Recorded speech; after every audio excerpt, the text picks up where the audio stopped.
Good morning and happy New Year's Eve. We were about to start our little mini marathon here with first movie up is The Raid, and I'm missing Brad, the guy who, like I said, has been talking about this movie up and down for like forever. I mean, literally every other word out of his mouth is Raid. So I figured, okay, we're going to do The Raid. It's 3 o'clock his time, so he might have overslept, but we're going to go ahead and bring in Vince, who's going to be running for us, and we're going to go ahead and get started in about 5 minutes or so, maybe 3 minutes, and then from that point on, I'm going to turn it over to Vince, and then I'm going to head out to the store and get it started because I got a big New Year's Eve thing going on, and then obviously we got Zack Snyder's Justice League. How you doing, Vince? I'm doing great. I hope everybody else is having a great New Year's Eve. Yeah, I think a lot of people slept in, but hey, here we are. So um, go ahead and I think let's go ahead and get it started. All right. Like I said, I'm going to go ahead and turn it up. Here's Brad. Here's Brad. Hold on. Devices are not connected. I'm just waiting for him to connect in. I'll bring him in, and then we can start. There we go. Okay. There we go. That's more like it. Can you hear me, Brad? Brad, can you hear me? Okay, he's on mute. Sorry, guys. Yeah, my computer was buffering a bit as I was pulling up StreamYard. All right, cool. So it's your guys' show until I get to the store. So whenever you and Vince are ready, and I'm going to go ahead and disappear for right now. All right, sounds good, man. Yeah, you'll probably be doing most of the narration for this. Okay. Well, anybody wants to jump in, we can. We definitely we got the the Patreon link for that, don't we? Yep. Yes, we do, and you know how to let them in, right? You just have to add them to the screen. Yeah. So anybody on Patreon, if you want to click the link and jump aboard, we definitely got that. So yeah, if you want to jump on and do commentary over the raid, we're definitely down for that. So let me just go ahead and get the Twitch going. We'll be ready to set that going. Yeah, just let me know. Let me know when you're ready for me to hit play. Okay.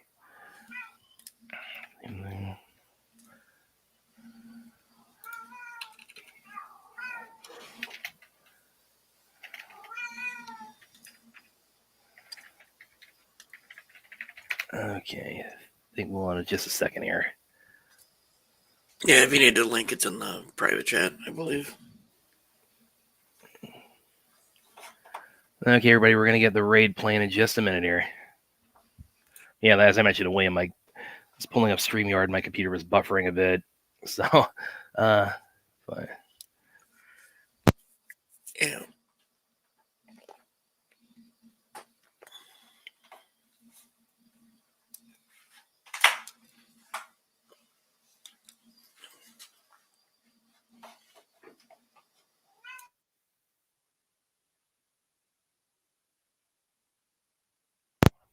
Okay, I think I got it up here, so I think we can go ahead and hit play. All right. All right, everybody, Sci-Fi Center. We got the raid going here in a couple of seconds. Just waiting for Vince to hit play on it, and we'll be rolling on it. And of course, I'll be giving you probably a lot of commentary and background history on it for everybody who hasn't seen it. Yeah, I'm gonna go smoke, but I'll be back. All right.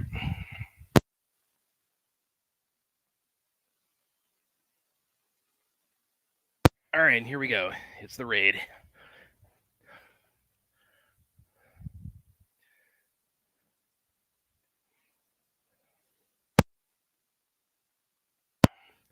Remember also this, of course, this is a charity stream tonight for New Year's Eve. So, Williams, the link for the, for our ongoing AFSP, that should be in the chat. So if you're able to, please consider a donation.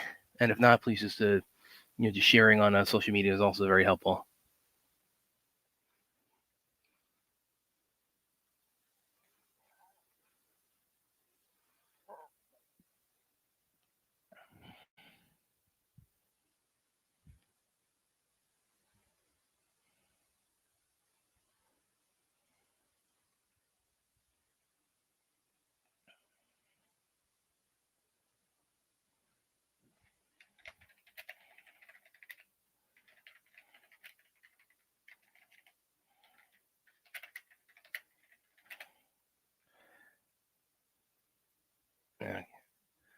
I love this punching, this training that Iko does here. This is Iko Uwais playing the lead character Rama here. And this is the English dub, by the way. So not watching the subtitles.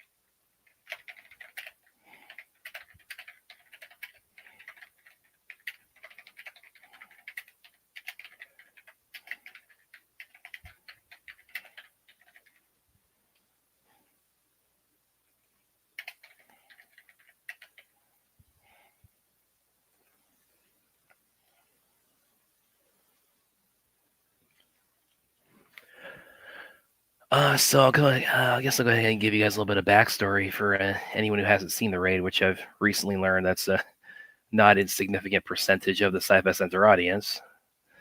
So basically, this kind of all began when the director Gareth Evans, he was trying to get started as a filmmaker. He's from in the UK, and then he and his family, his wife, moved out to Indonesia.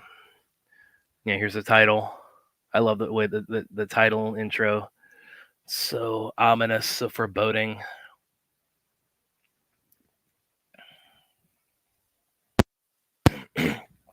So anyway, they moved to Indonesia, and he got this gig directing a documentary on silat, which is the indigenous martial art of Indonesia, pencak silat, and I don't know if that's ever actually been released, at least in the West that I know of. I've been really wanting to see that, but anyway, while he was making that, he met Iko Uwais. He was of course a silat practitioner, and he was really impressed with his ability. Of course, he met him and a few other silat guys, and he said, "Yeah, let's." As I'm trying to get rolling with my career as a filmmaker, let's I'm gonna grab some of these guys and make a movie with them. So their first movie together was in 09. Excuse me. It's called Marintau. It came out in 09 and it came out stateside in 2010. I remember seeing that and really, really being blown away by it. Iko was the leading man of that and played the hero Yuta. And then a little bit after that, Evans had this idea for a movie called Barandal, which was kind of starts out. It's a prison movie is where it starts out, and then he it's a prison gang movie kind of premise, and that's what the next thing he wanted to do with Iko Uwais, and I'll put like Yaya Dri in here and a few other people involved. And he just, long story short, he just wasn't able to get the money together that he needed to do that. So then they went to Plan B, which was this other concept they had for a movie together called The Raid, and history. The rest is history, as they say, and that's what we're watching right here. And then, of course, the funny thing with Barandal was that it would be. I'll share that in a minute after we kind of get through this opening bad guy execution montage. Gareth Evans said, originally, he was going to have these guys being hung in the atrium in the apartment, and then the last guy, his rope was going to be too loose, and he would fall to hit the ground floor, and then the the villain here, Tamariandi, the crime boss, he would walk away casually and tell his henchmen, "Yeah, that rope is, we need to tighten that up." Add a little dark humor into it, but anyway. So after they did the raid, then Gareth Evans had conceived it as a trilogy, and at that point he had this idea about reworking Barandal into the sequel to the Raid. So that's eventually what the Raid, Barandal eventually became the Raid 2 and was even released in some territories as the Raid 2 Barandal.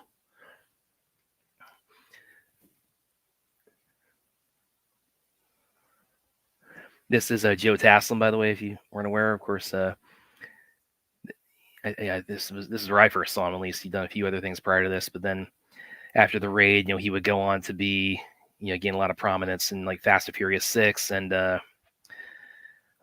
he would team with Eco again in The Night Comes for Us on Netflix. If you haven't seen that, check it out. It's really awesome. Then he got a lot more exposure on Warrior, the martial arts show Warrior, which of course is based on a Bruce Lee's concept for it, from the 70s, and that was finally revived for Cinemax, and then later Max, HBO Max, and really broke it on there. And then of course now he's known as Scorpion, or Noob, or Baihan / Scorpion / Noob Saibot in the Mortal Kombat 2021 and the upcoming MK2. So you probably hear me listing off a lot of these martial arts guys in the raid that are really I'm a big fan of. I've interviewed quite a few of them too. I really enjoyed him in the Mortal Kombat reboot. Yeah, he was great as Sub-Zero, and I'm glad to hear he's going to be back in the MK2, presumably as Noob Saibot. Has the audio been okay? Yeah. Yeah, it just seemed like it was a little low, but I have it on Max, so I don't know what else I can do. I'm hearing it good, man, on the Twitch channel.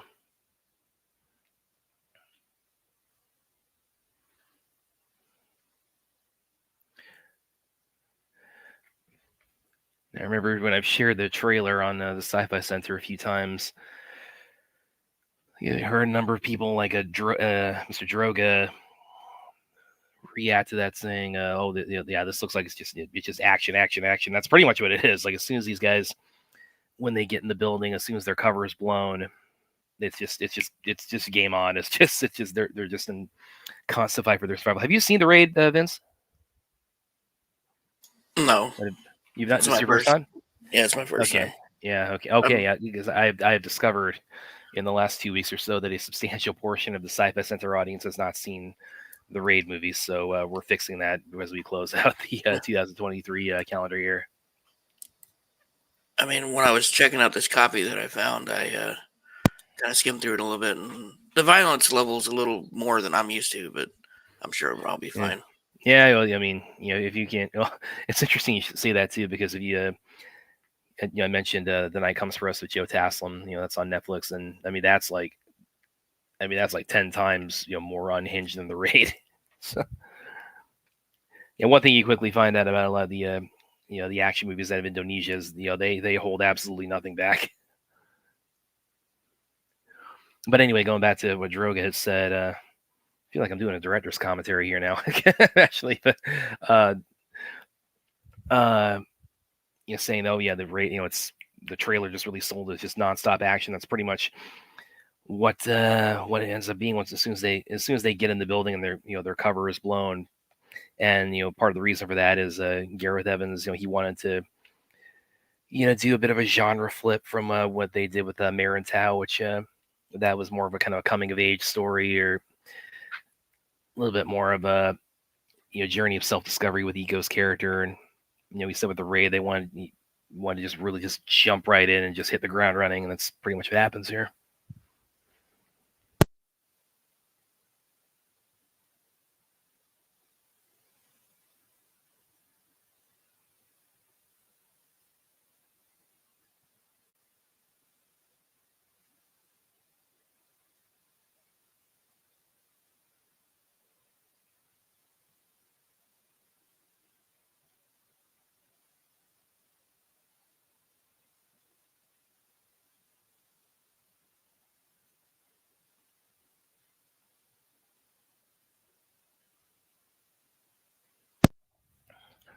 The interesting thing too, I kind of had a little bit of a flashback last year to the raid when Everything Everywhere All at Once came out, because when both of the raid movies dropped, they did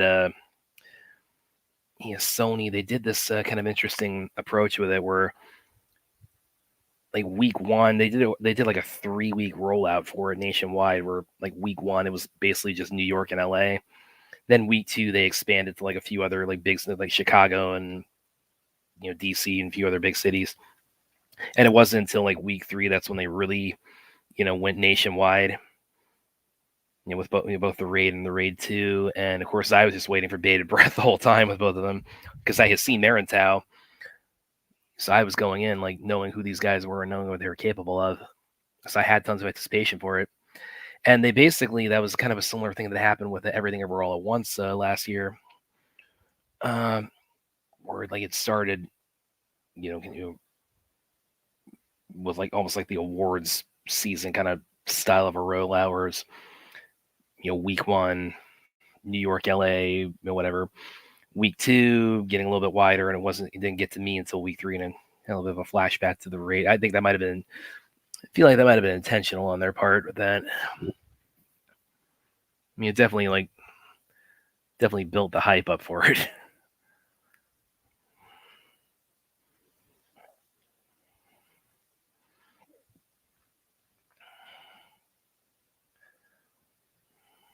Yeah, and I wasn't sure if like the dubbed version would I mean, well, like William bother said, anybody. But I can handle it for the sake of a watch party. I'm when it comes to Asian import, martial arts movies, I tend to, I definitely tend to be more of a subtitles guy. But for the sake of a New Year's Eve watch party, yeah, I can do dubbed if need be. So yeah, it was a little difficult to obtain. That's all I'm gonna say on that. No, I feel you, and well, and I mean, like for some reason, like a lot, if you get the hard copy, it'll have both. It'll have the Indonesian and English dub, but for some reason, streaming they tend to you download or wherever you pull it streaming, they tend to like default to the dub. So I don't know. Maybe that's just again just speaking to what William says about stateside. We have this phobia of subtitles we need to get over. Yeah, it wasn't on any of the normal free stuff. Midnight Meat Train was though. That was. Oh, where is that from? Is that from Tubi or something? Yeah. Okay. I think this is on Netflix. So. Okay.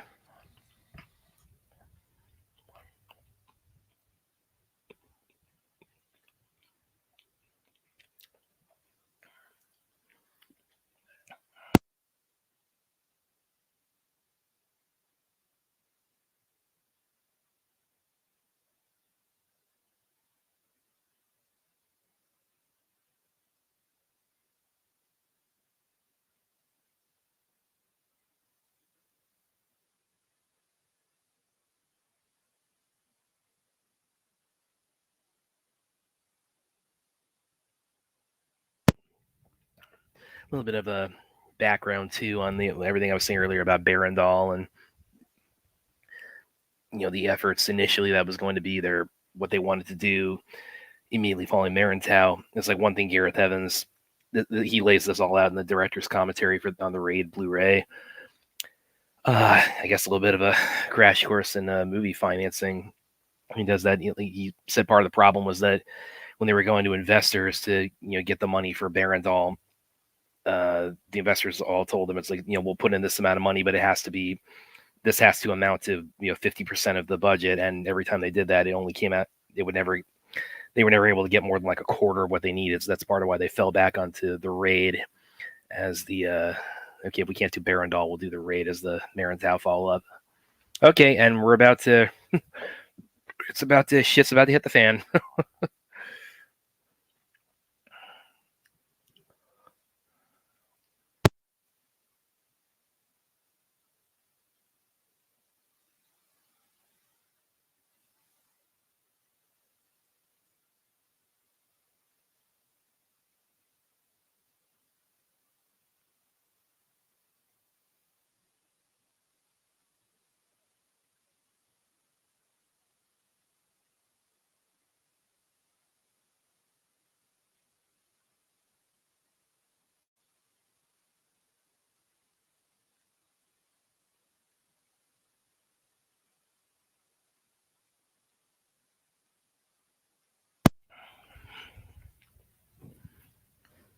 Think about it, the atmosphere of it all too is that because the Raid's been likened a lot, including by me, to People have likened it to a video game, or people have likened it to a zombie movie. People have likened it to a horror movie, and it really is. As we get a little bit further into it, once like the kind of the bad guys start erupting out of the apartment, you definitely see it's the radio. It's very much it very much falls into the action horror kind of classification. The Raid 2, it's a much longer movie. It's about 2.5 hours, and it's much more of an action crime movie. It's a gangster movie, so you would kind of like the first one a bit more to something like I've heard it like it things like Assault on Precinct 13 or again to the zombie genre, and then the Raid 2 has a little bit more DNA of things like The Godfather, so to kind of give a little bit of a contextualization of like the difference between because you do get a very in a very good way you get they both have a very different feel to them. Yeah, it seems pretty good so far. I'm enjoying it. Yeah. Oh, it's not even weird. Yeah. Just wait about 5 minutes here before everything really gets rolling. This is good too because they they have the setup of the guys sniping on the adjacent building, because then it's like you create a situation where these guys, the cops, the SWAT team, they're really cornered. Apparently, 4th has a new nickname for you. Say again? Apparently, 4th has a new nickname for you.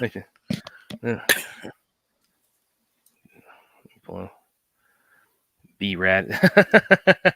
Actually, you'd be surprised. That's not really a new nickname. People have actually been calling me that since I was in high school. Like sooner or later, they kind of find a way to float to that. So I guess it's finally here on the Sci-Fi Center. So.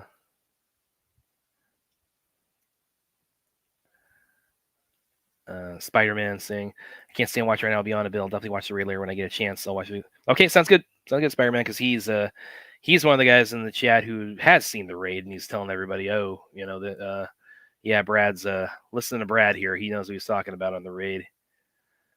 I'm trust me, I'm not giving spoilers, dude. I'm not giving spoilers on the Raid too.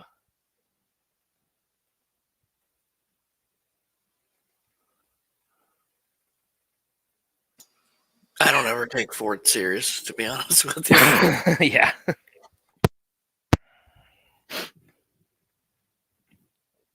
Well, like I said, it's it's a much longer movie, so there's a lot more to there's a lot more moving parts to the Raid 2 than the first one. Okay, here we go. These guys are goners. William definitely gets his 3Ds in the Raid.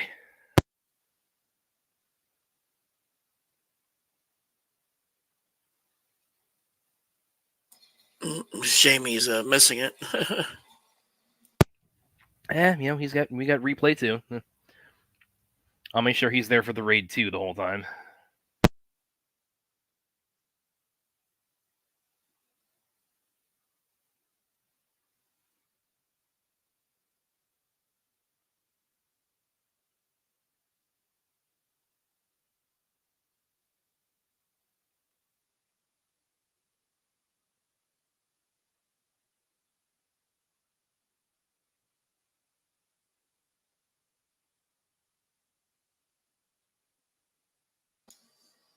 Hey, Perp, how's it going?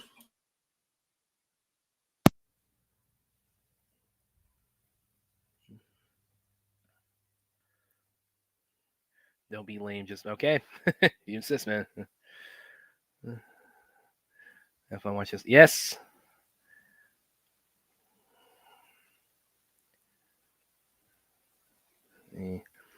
Forrest is asking me, so tell us, Brad, what's your first experience in martial arts? What inspired you?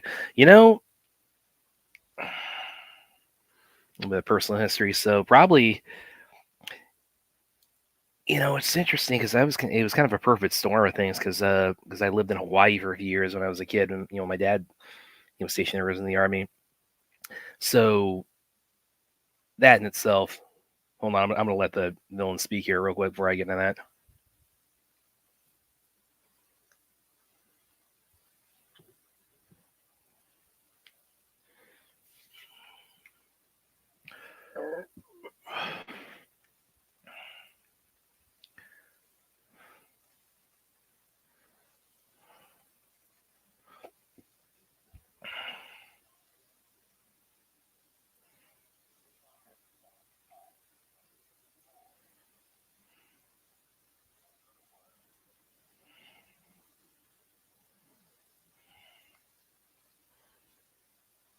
Yeah, so game on here.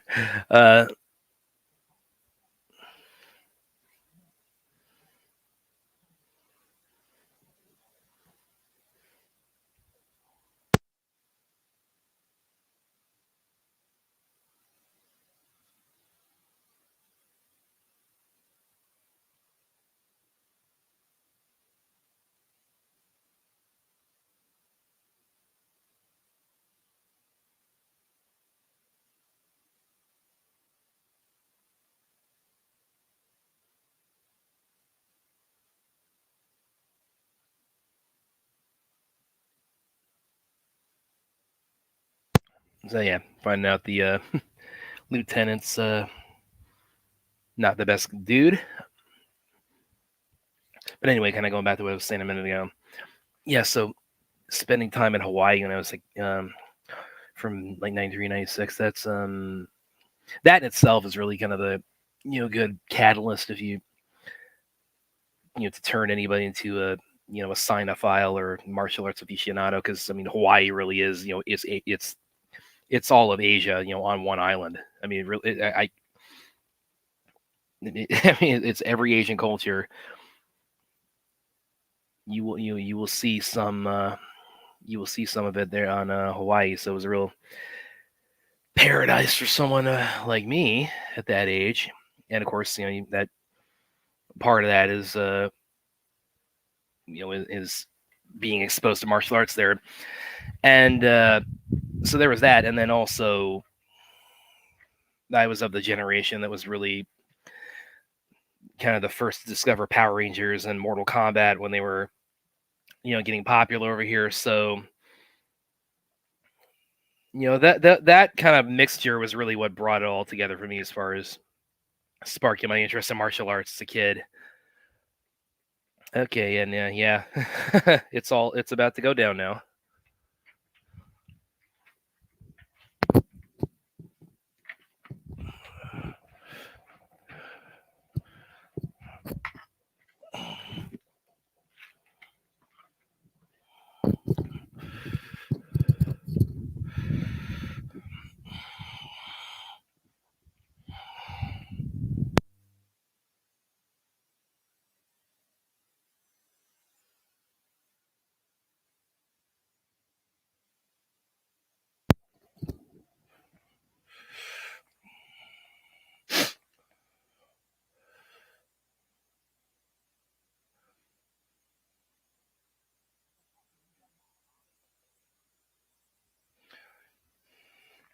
This fellow in the blue shirt, his name was Donnie Alamsaya. He was actually in Marantau. Previously, he was Ego's brother in Marantau. And of course, you're going to find out a little bit more about his whole backstory here as the movie progresses.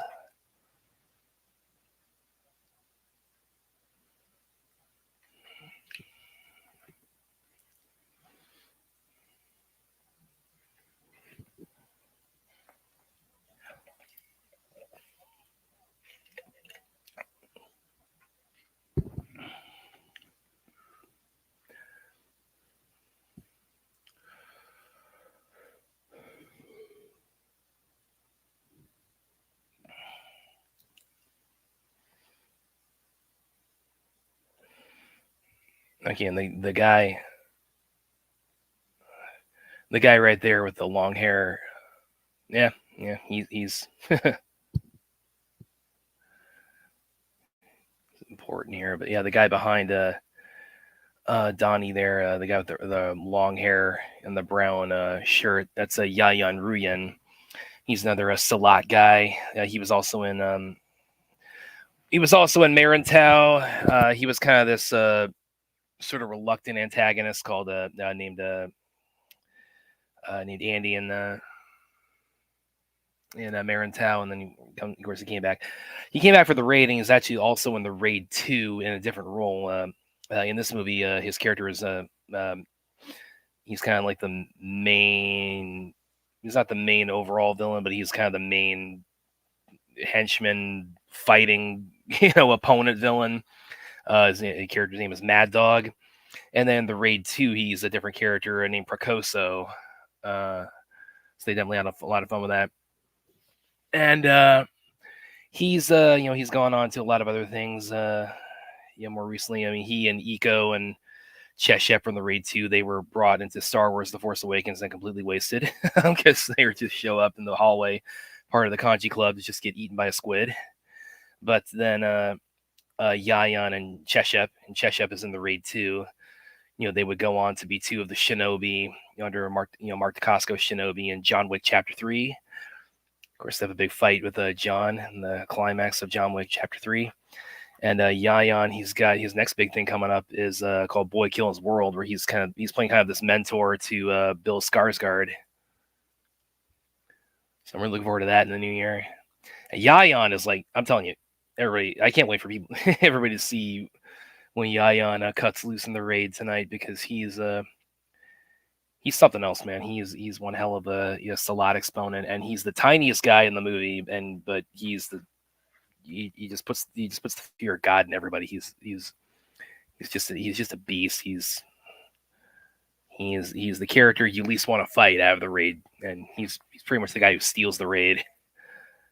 The Raid is a case where the villain in a lot of ways kind of steals the show.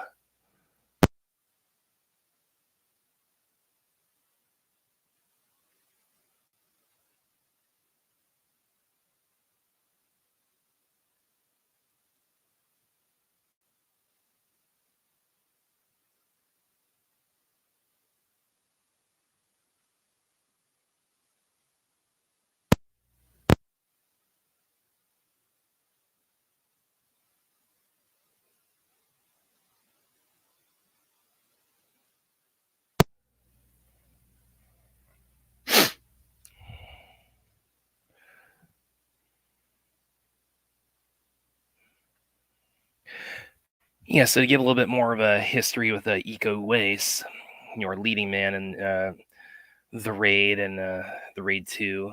Of course, he plays Rama. Yeah, the protagonist of the Raid movies. He, like I said, he was discovered by Gareth Evans when he was making the Salat documentary, and his first movie. Yep, yeah, that guy got it. His first movie, along with Gareth Evans and Donnie and Yayan, was Marantau. Then, of course, they followed up with the Raid and the Raid 2. Iko. I guess I have a whole little career rundown, because I've been a big fan of his since he got started. He between the Raid movies, he also made an appearance in Man of Tai Chi, which was Keanu Reeves' directing debut back in 2013. And he was unfortunately kind of underutilized, which was, I mean, I like Man of Tai Chi a lot overall, but yeah, that was kind of the one sort of blemish everybody points out about Man of Tai Chi. His and Tiger Chen's fight scene doesn't really take off like you really would expect it to. But then, of course, after that was the Raid 2, and again, really underutilized, as I said, in Star Wars: The Force Awakens. And then after that, he was in a few things called, one big one was Headshot, which was awesome. I love Headshot. It's by Timo Jahanto and Kimo Sambo, a.k.a. collectively known as the Mo Brothers. So if you haven't seen Headshot, pull that up on Netflix. It's fantastic. And then you followed up with The Night Comes for Us, like I said a little bit ago, and that's on Netflix. It's him and Joe Taslim and Julia Stell. I'm going to pause for a minute because we got this really cool thing about to happen with the refrigerator.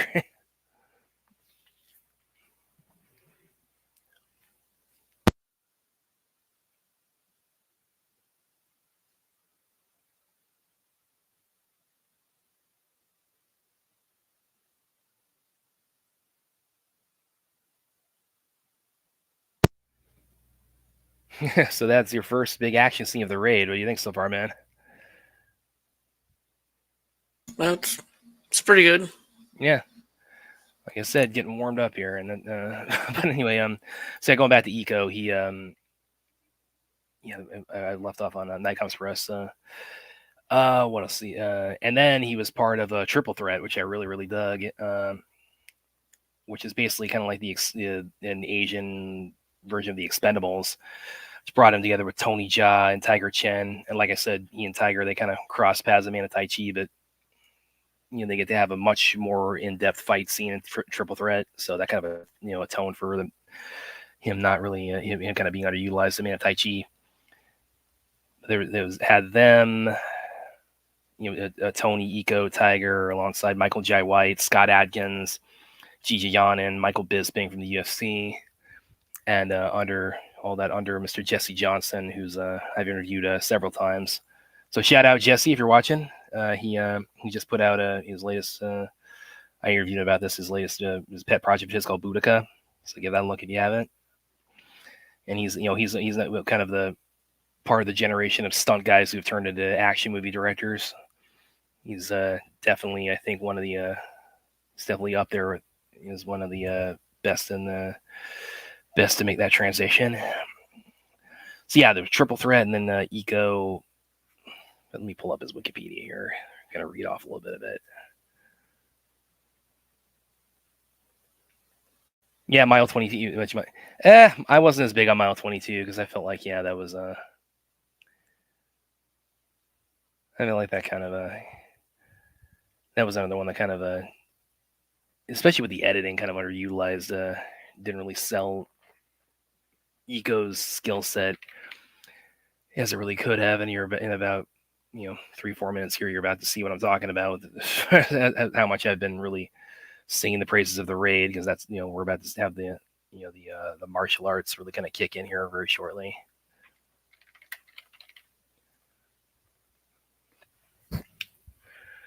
But then Mile 22 of the night comes. Oh, he also Beyond Skyline he did in 2017, and that's another one. Or maybe we should do a watch party of that because Mr. Liam O'Donnell, who shout out Liam if you're watching. He come from a visual effects background. He's become writer director, also co-host of the Action for Everyone podcast. So give that a listen, guys, if you haven't checked that out. He did, but Eco was part of, and Yayan were both part of Beyond Skyline in 2017, which that's, if you're not familiar with Skyline, the first one came out in 2010, it's an alien invasion movie. And then Beyond Skyline, it takes place during the same alien invasion, but, shifts to kind of a different set of characters. It's also got Frank Grillo and a bunch of other characters involved. And that one, it's really different. It's really unique because it's alien invasion, with martial arts in it. So, I mean, how many of those can you name off the top of your head? And then, of course, that kicked off the Skyline franchise, which, Skylines, followed in 2020. Eco wasn't in that, but Yayan was. And I know Liam is, of course, he's got other plans for the Skyline franchise. So we're just waiting to hear about all that. And, so when Eco... Yeah, I'm just listening off everything he was done. I'll probably do that for like Joe. I did a little that for Joe, and I'll probably do that some for Yayan too. I got so much respect for all the martial arts guys in this course. Just list all their stuff up, and then Eco after Triple Threat. Also was Stuber and the show Wu Assassins on Netflix, which is really dug that. That was really awesome. Then we had a supernatural martial arts show, and it had a follow-up Netflix movie called Fistful of Vengeance, and it was also Hard Master and Snake Eyes, which, I thought was okay. It wasn't bad, but, just too much shaky cam. You can't have shaky cam in a ninja movie, and certainly not Snake Eyes. It's like, what are you guys doing? Come on. That was the only real shortcoming. It's like, if you took that out, that would have been so perfect. And then most recently was in The Expendables 4 as the villain. And I think everybody's heard me talk about my heartbreak at The Expendables 4 on here before. But yeah, that's kind of the quick rundown of Eco's career. And, he's become like one of the big, modern, martial arts movie heroes, and yeah, just really excited to see what else is coming up with him, because he knows what he's doing. He's got the skills, as you're about to see in a couple of minutes here. I love Skyline's movie goofy. Yeah, I love the Skyline franchise too. Liam, you're getting some love on here tonight.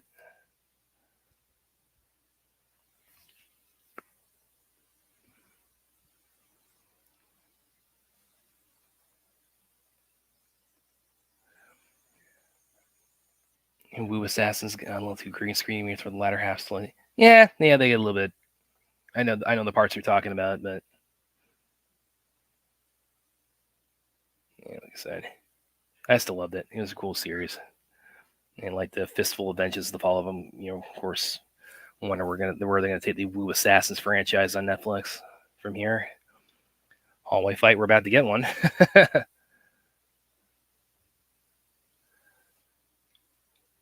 Oh no, I think going back a little bit. Headshot was sick. Yes, it was. I love Eco. You talk about Eco, his work with the Timo Chemo crew. One of them seems to go for horror, while the other goes for splatter action. Yeah, that's pretty good. Pretty good encapsulation of it. Timo also did a couple of the shorts and in the VHS movie, in like the second and the fourth one, and they're both the best of each of those, I think. So it was okay. I'm gonna shut up now because it's about to get crazy.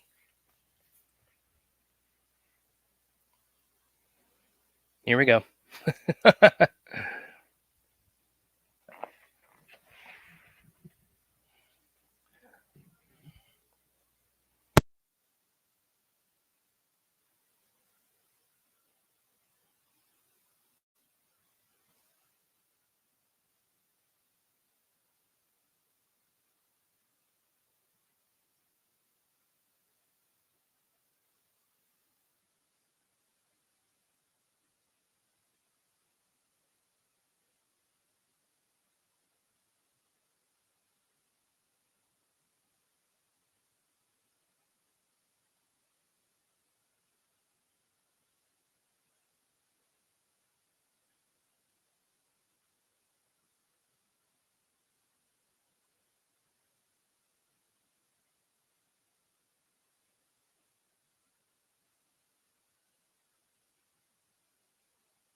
There's, of course, the money shot I've been playing over and over on the Sci-Fi Center.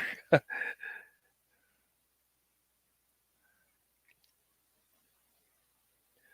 was at the end of the trailer, so pretty good snippet they took out to really kind of tell people, here's what you're in for. Yeah, I could definitely tell that was from the trailer. Yeah, this is like we're going to show you just how balls to the wall we're going to go on this.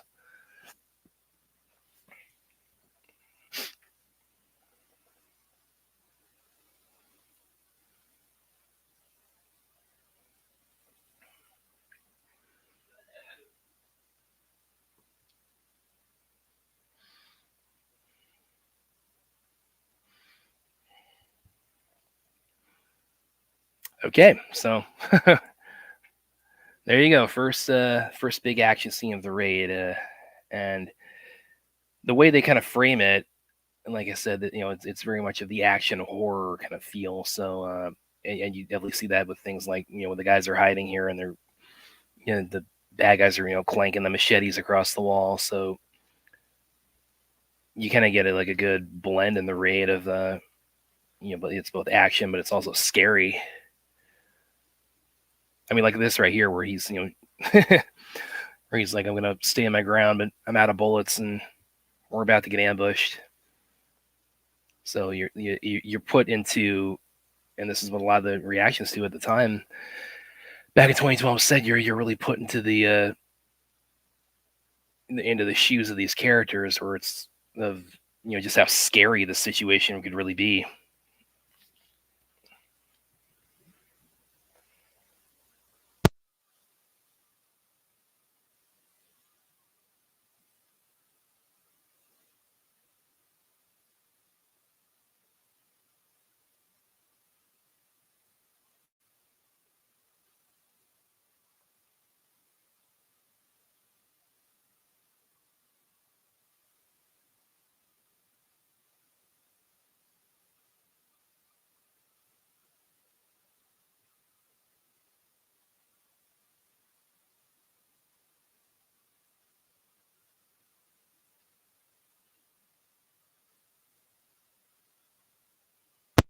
Yeah, that's a pretty close call there.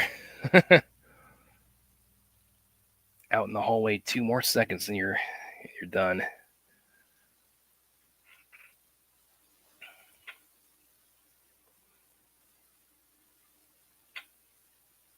There's something coming up here when they hide in this closet or in the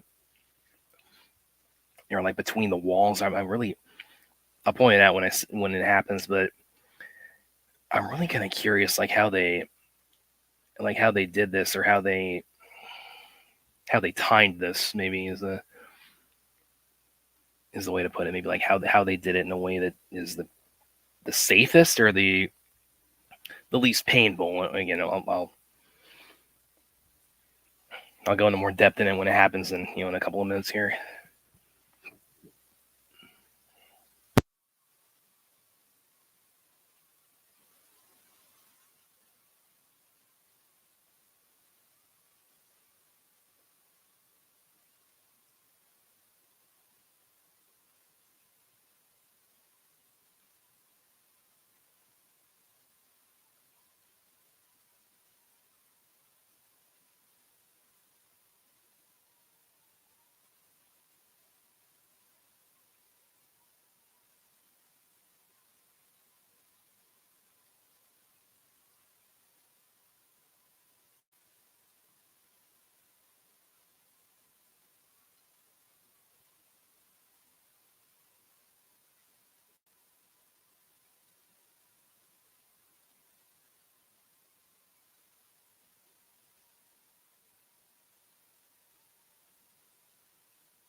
Oh, damn it! Yeah, I was. Yeah, yeah. Sorry, I did mute myself. I was drinking something here. Whenever I'm eating or drinking, I try to mute it because I don't like the. I don't want the sound of like me, consuming anything. I don't over, the pour over. But anyway, I was saying a minute ago. The since I was muted, I'll repeat myself. Is that what you were saying about the raid? Imagine having a really low budget. Well, you might be aware that Gareth Evans was at one point going to direct a Deathstroke origin movie for DC, and and the management of Warner Brothers at the time, even after the Snyder Cut was released, said no, we can't do that because we're idiots. So that's another thing, that we as a fandom have been deprived of, and we have to hashtag and campaign for until God knows when to see. I absolutely guarantee if you see both Raid movies or even see one of them individually, you will be on board with Gareth Evans on a Deathstroke movie or Gareth Evans directing the Batfleck movie.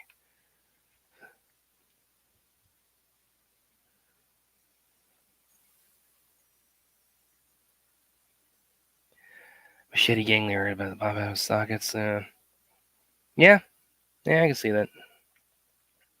Well, and well, he's gonna have reason for his eyes to pop out of his sockets in a couple of minutes here. I'll just leave it at that. I should have it in a couple of minutes. We're coming up on it now. On the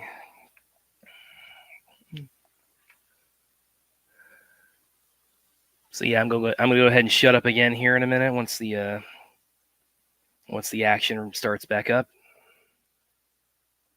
Just let you guys take it all again. Okay, round 2. Here we go.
I love that. I love the pause there before they get rolling again. It's like they all know, okay, this is life or death. We got to work up our courage.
Now, what's about to happen here? This is definitely thinking on your toes.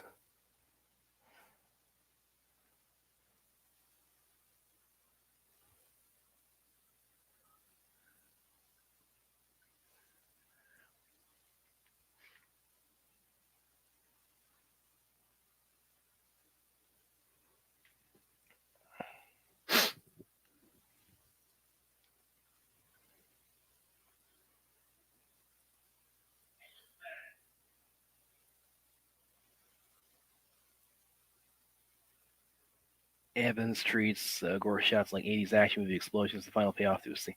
Yeah, I think I can agree with that.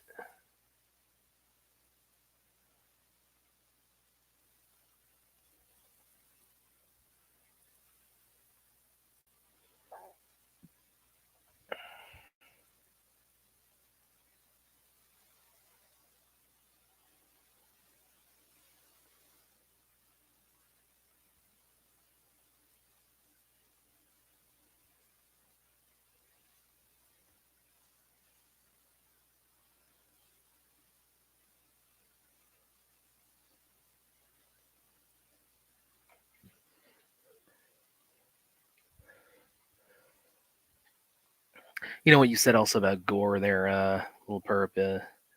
He also really handles the like the intro to Rama and kind of his flashbacks to his family here really well, because you don't have the structure of the raid, because it is so fast paced. By its design, you don't get too much. You don't get to spend too much time with the characters and kind of find out too much about like their backstory and who they are, except for a little bit here with these two that's coming up in a minute. Um, but he does a really good job of really emphasizing the stakes of it all, like what Rama has to lose, what he's fighting for, what he's his wife and his kid and his father back home, and a little bit more we're going to find out here with the guy he just ran into. But yeah, because so much of it has to be told on the fly. He does. Gareth Evans, he does a really good job of really showing you just how dire the situation is for these guys, and what they have back home for them, and what they're fighting to get back to, and it makes them all very relatable.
It seems like when you have an animal trap, the animal fight back furiously to live. Too bad for the machete game. Yeah, no, that's really what this. That's really what the whole movie is. It's a survival story, and we're about to see a whole other side of that in just about 2 seconds here.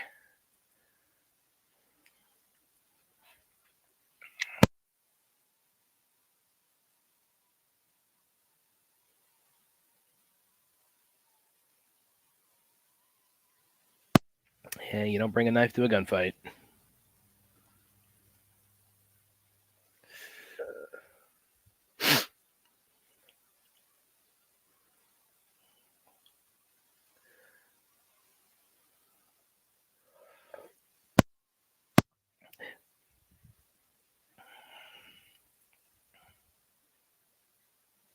So yeah, kind of going back to likening the Raid to a horror movie. Mad Dog here is the like I said, he's the heavy. He's the big. He's the real big bad of the movie. He's a henchman, but he's like the true villain. And the way they build up this fight and some of his subsequent big moments in the movie, they really they definitely place a lot of emphasis on the fact that he's that this guy is a sociopath, that he's what he's about to say, what he's about to do in a minute here is going to, again, it's going back to what I was saying a minute ago about like how good Evans is at doing character development on the fly and really kind of giving you just enough of what you need to know about these guys, for their story to function within the context of the movie. And you're going to get that here with Mad Dog, and when he kind of lays out kind of his whole MO here and why he does what he does the way he does.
By the way, if you guys weren't aware, this is actually the soundtrack is actually Mike Shinoda on the soundtrack, of course. From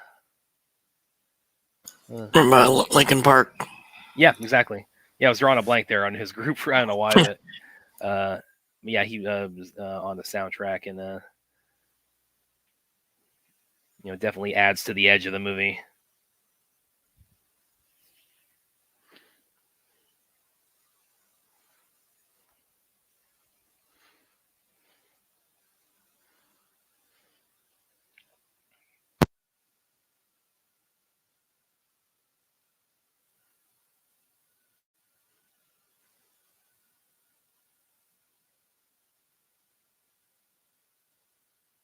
Brief little history also about Joe. He's he's done quite a bit of different martial arts systems. Coming from a lot of these guys like Iko and Yayan. They're Salat guys. It's the martial art of Indonesia, Pencak Silat.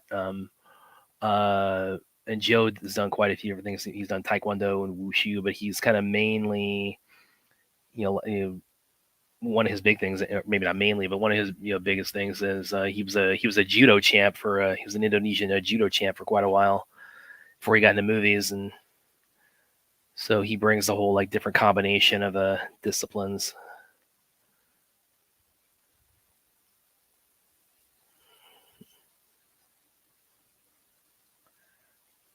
By the way, in the this is the dub, like the sound effects here of the the punch landing there and the them struggling. That's actually not in the Indonesian soundtrack. It's all mute except for the soundtrack in the background and the neck break there. So.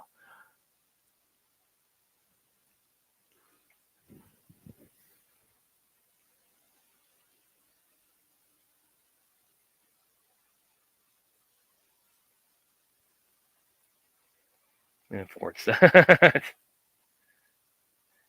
think he was praying to Satan when he did that.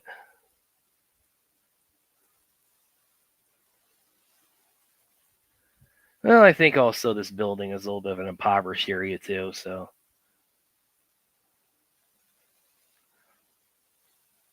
it's not necessary. You're not going to have like big entertainment center in there for the guys to work around. We got a couple fight scenes. They're actually going to have pretty interesting environments coming up in a little bit here.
Oh, have you seen the Raid 2, or have you seen the English dub for the Raid 2 fourth? No, I will tell everybody. Listen, the the all time worst English dub. If you have not seen Black Mask with Jet Li, you will not hear a worse English dub than that. I mean, that's like folklore among like Asian action movie fans is the English dub for Black Mask, because it's got that. It's got and they work in this hip hop soundtrack that is completely. It just doesn't fit the tone at all. So yeah, that. I mean, I love Black Mask. I love Jet Li's body work, and I love that. Love what he does in that. But it's like, man, that dub is horrible.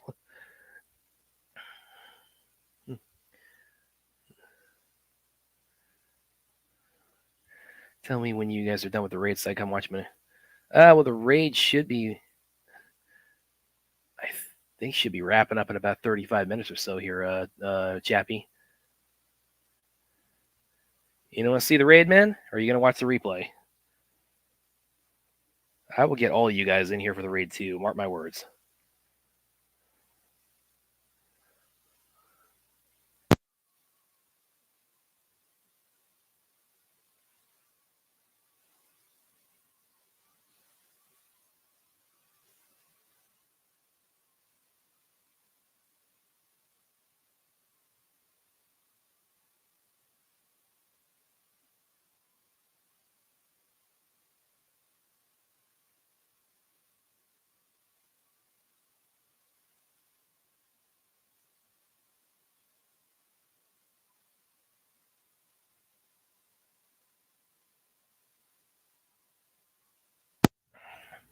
Yeah, look at just how much of an animal Mad Dog is. Or it's like he'll just drag a dead body through the hallways like that. I mean, dude's just bloodthirsty.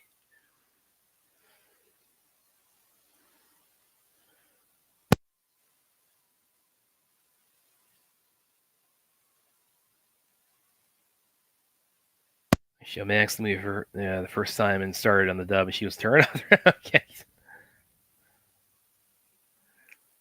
Well, I don't think they have that option on the Black Mask Blu-ray, so I think you guys might be stuck with that, unless you got like a Hong Kong import or something.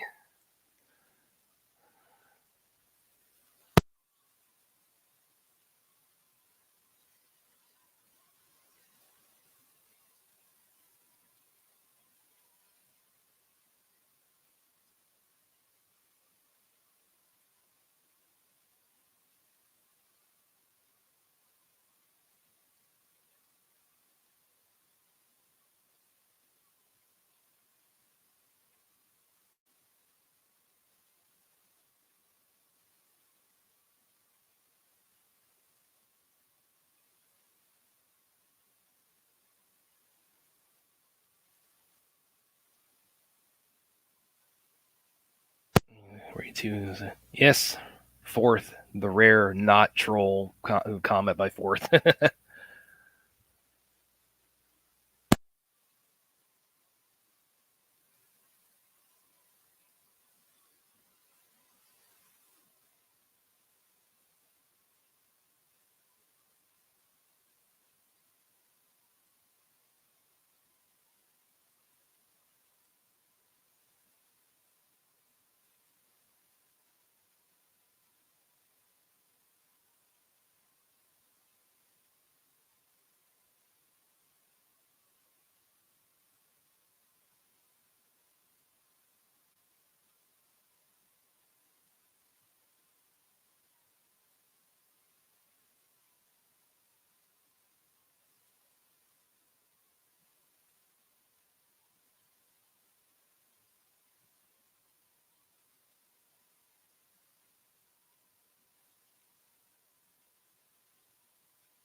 Okay, so from here on, the movie is pretty much just guys getting kicked in the face. So buckle up here, guys.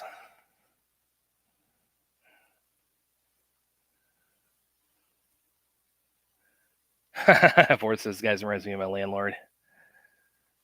Okay, and fourth, you were talking about them having like open space in some of the apartment complex, some apartment individual places. Well, here you go in a minute here.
I love this whole part here with the knife in a second, where like the camera's like really like in the center of the fight.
Okay, so we're if you couldn't tell, we're about to head into the final showdown here with Rama and Andy against Mad Dog, and it's like I said,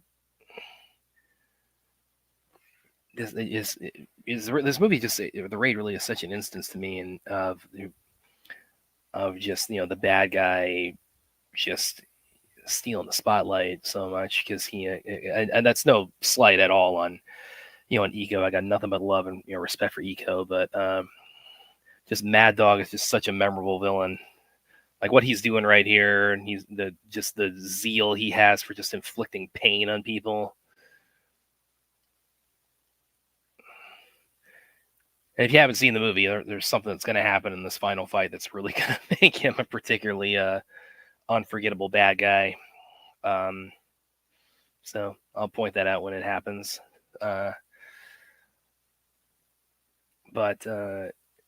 yeah, so we got the final fight of the raid here. Definitely, I think one for the books, because this was what cemented, I think, for a lot of people. The raid, is one of the best action movies of modern times, or of all times, really.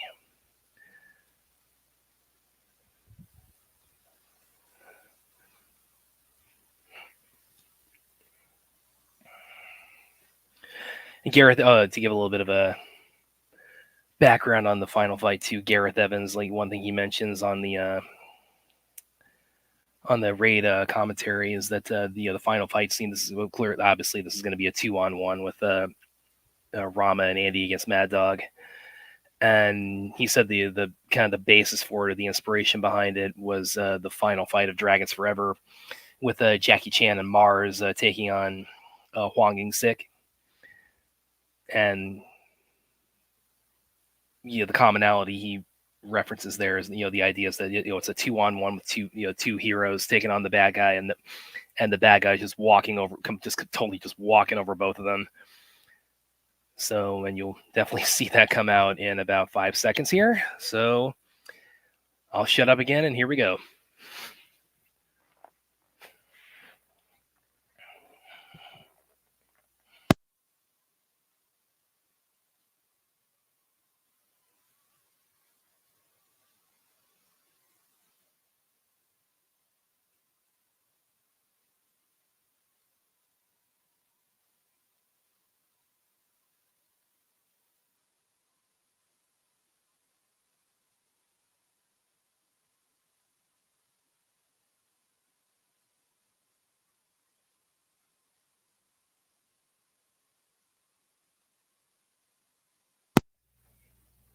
Yeah, a little bit of a quick break here in the fight to show what these guys are doing to kind of secure the building, or they're secure their exit.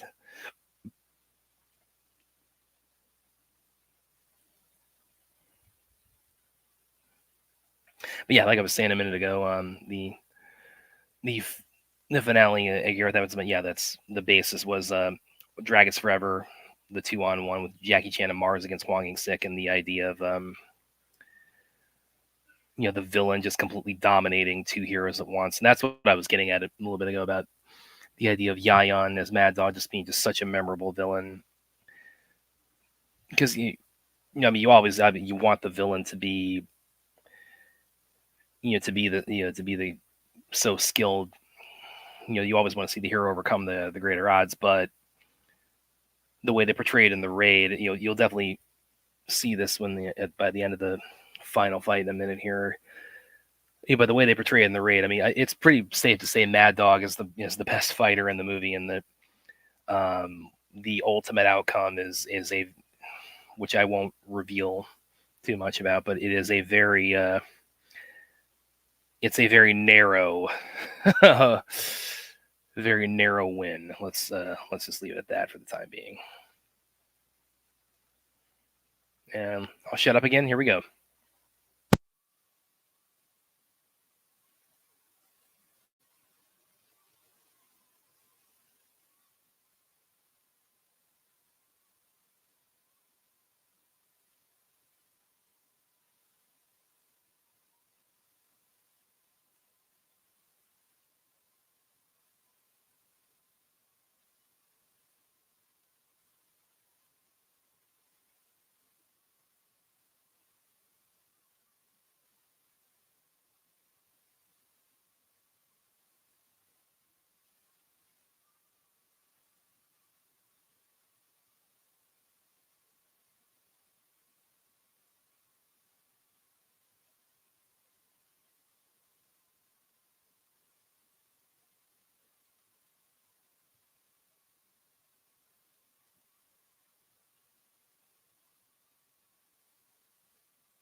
So yeah, like I was saying a minute ago, that Yayan is the littlest dude in the raid, and that's something that kind of stands out in this fight, where you see he actually gets tossed around a fair amount,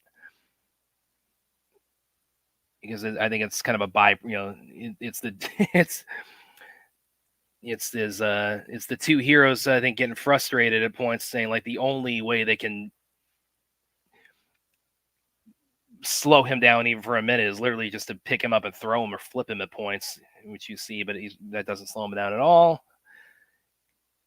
And that just adds to how impactful a villain Mad Dog is, and something else does in a second here too.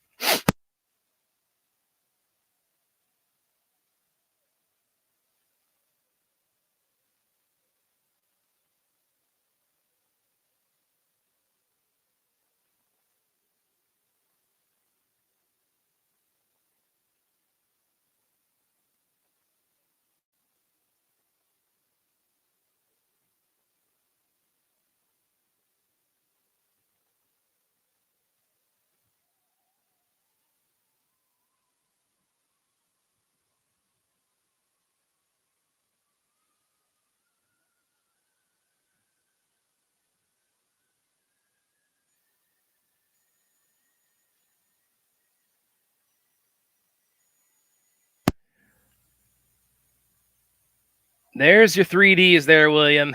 Imagine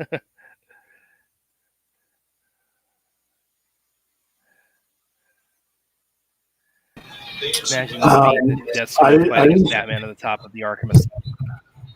I didn't see any dismemberment. I saw some death. Well, you saw his throat get slashed open with a fluorescent light bulb. And I love the way the camera holds here too. The head. I love how it holds head there. was attached. You have to expect him to. I just love how the camera. Sorry, I just need to point that out. That the camera holds there, because you're half expecting him to still get up there. It's like, yeah, I get the head was still attached, but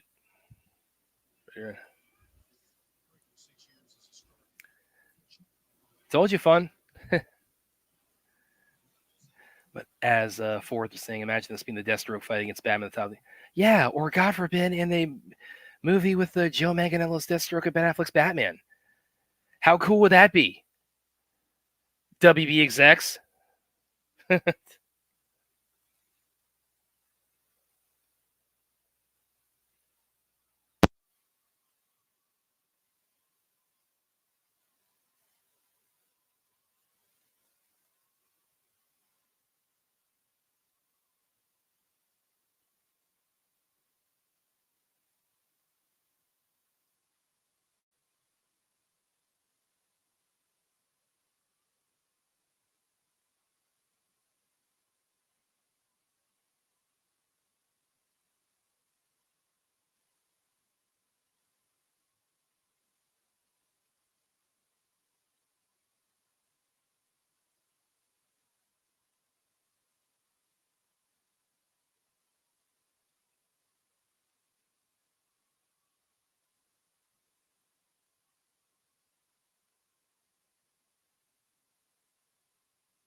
This is a dubbed one?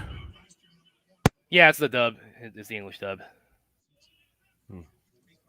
Probably works best. Well, Vince said that was the only one he could. I guess it's the only one on Netflix right now, right, Vince? Yeah. Yeah, like I said, Americans just don't like reading movies, man. It's this is what it is. I'll be right back, guys. Cool. Well, that's real. And he just got his brains blown out. When it's weird too, saying that specifically with the raid, because as I think it's clear by this point, this is not like a dialogue driven movie. Everything's very on the fly. So It's not, but the viewer and the consumer is not going to know that going in. They're going to see where this movie's made in, and then they're going to, and it'll say shown subtitles. And on Netflix, it's really easy to, on the streaming, it's really easy to see. So I'm not knocking it, but it's just like I said, it's the -1 thing. If -1 it was completely in English, it'd probably add like 30 more million onto it. Yeah, it's as just our American brains just don't work. Metallica, sad but true. Yeah. Oh, the Eagles suck. Holy shit. How did you lose that game? I saw RJ post about that a little bit ago. Yeah, that's I don't have an answer to his question either because what the fuck were they doing? Okay, I'll be right back. Cool.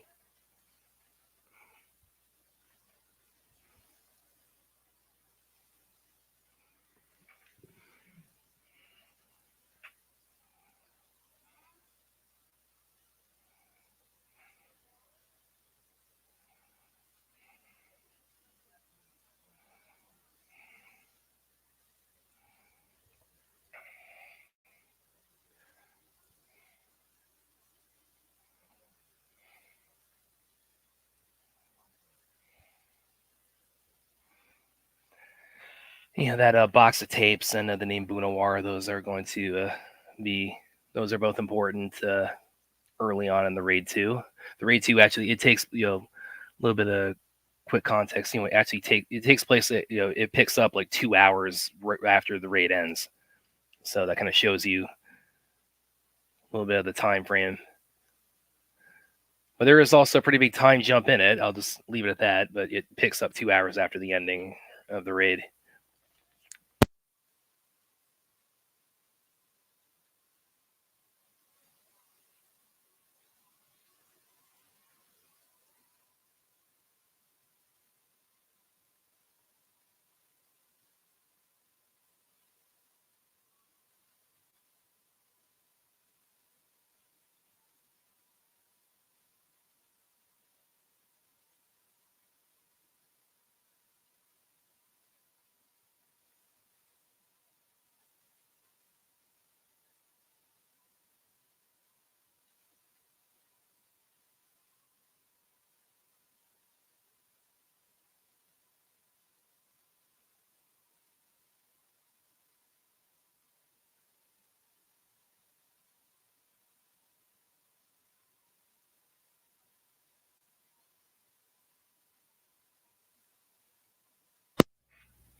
So this is always what kind of the redemption part in the title is sort of referred to. At least my reading of it is the kind of the way that the Rama and Andy, they have this chance for reconciliation, and Andy has a little bit of a shot at redemption for helping his brother there to escape and in the final fight and get back out to his family. But that's about as far as he can go because he's too embedded in this criminal world to really as he says to his brother, it's like, I can protect you in here, but you can't protect me out there. So the redemption is we can team up for like this one final mission, but then after that we got to kind of shake hands and part ways.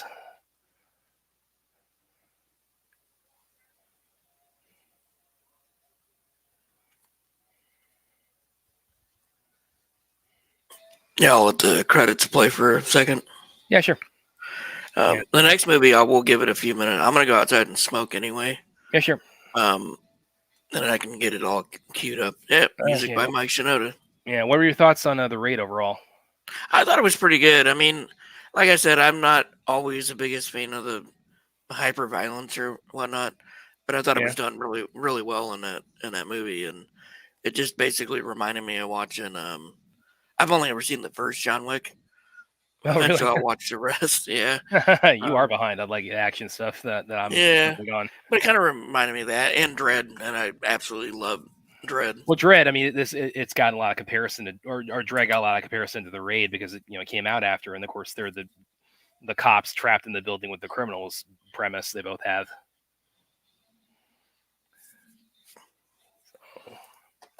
By the way, this guy, drug lab guard Veritri Ulisman, he's actually going to be very important in the raid too. You know, he's the character Baseball Batman in the raid too. Just to give a little bit of a quick little intro to him in the raid too. But yes, I finally I know everybody, some people are going to be watching this kind of on the replay, but yeah, finally got you guys got on the Sci-Fi Center, got the raid, and at some point in the new year we'll get the raid 2 on here. But yeah, that's the raid wrapped up, and we're gonna take a. Nah, I don't think we're doing the raid 2. That was too much violence for me. What? Yeah, just give me a couple minutes. I'll have. Yeah, we got time because the next movie is super short. So, so we got it's less than 2 hours, so you can take a little break. I just need like 2 or 3 minutes. So yeah, I got you, man. Is his brother back in the sequel?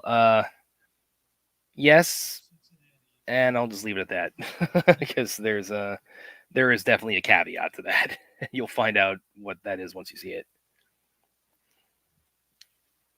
Check out some of the comments here while we're waiting to start up the new one. Did we start Midnight Meat Tea? no, Midnight Train. Yeah, that's going to be in a couple of minutes here. We're taking a little bit of an intermission between the raid and Midnight Meat Train.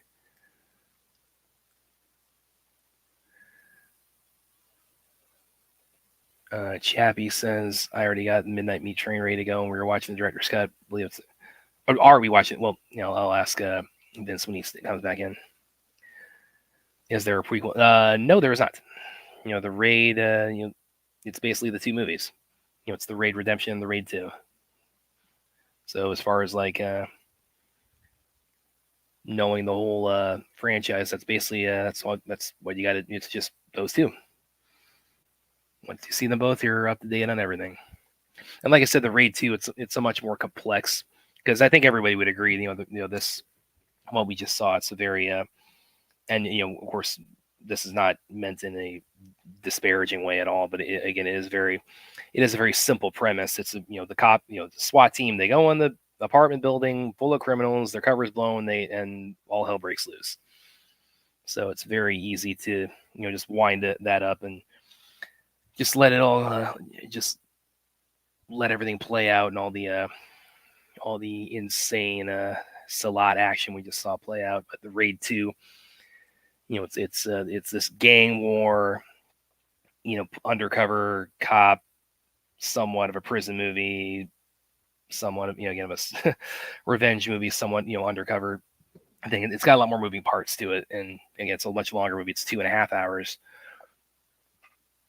So, there's definitely a lot more.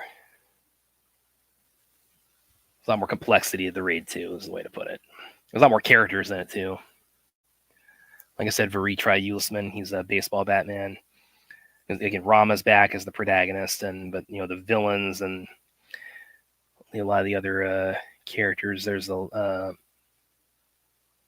it's a lot more larger than life, the Raid 2, in terms of the characters and the crime story they set up with it. If you thought that last fight scene in the Raid was crazy, what do you see the finale of the Raid 2? But yes, comments. What you got for me? What you got? Anybody who this is your first time seeing the Raid? What'd you think?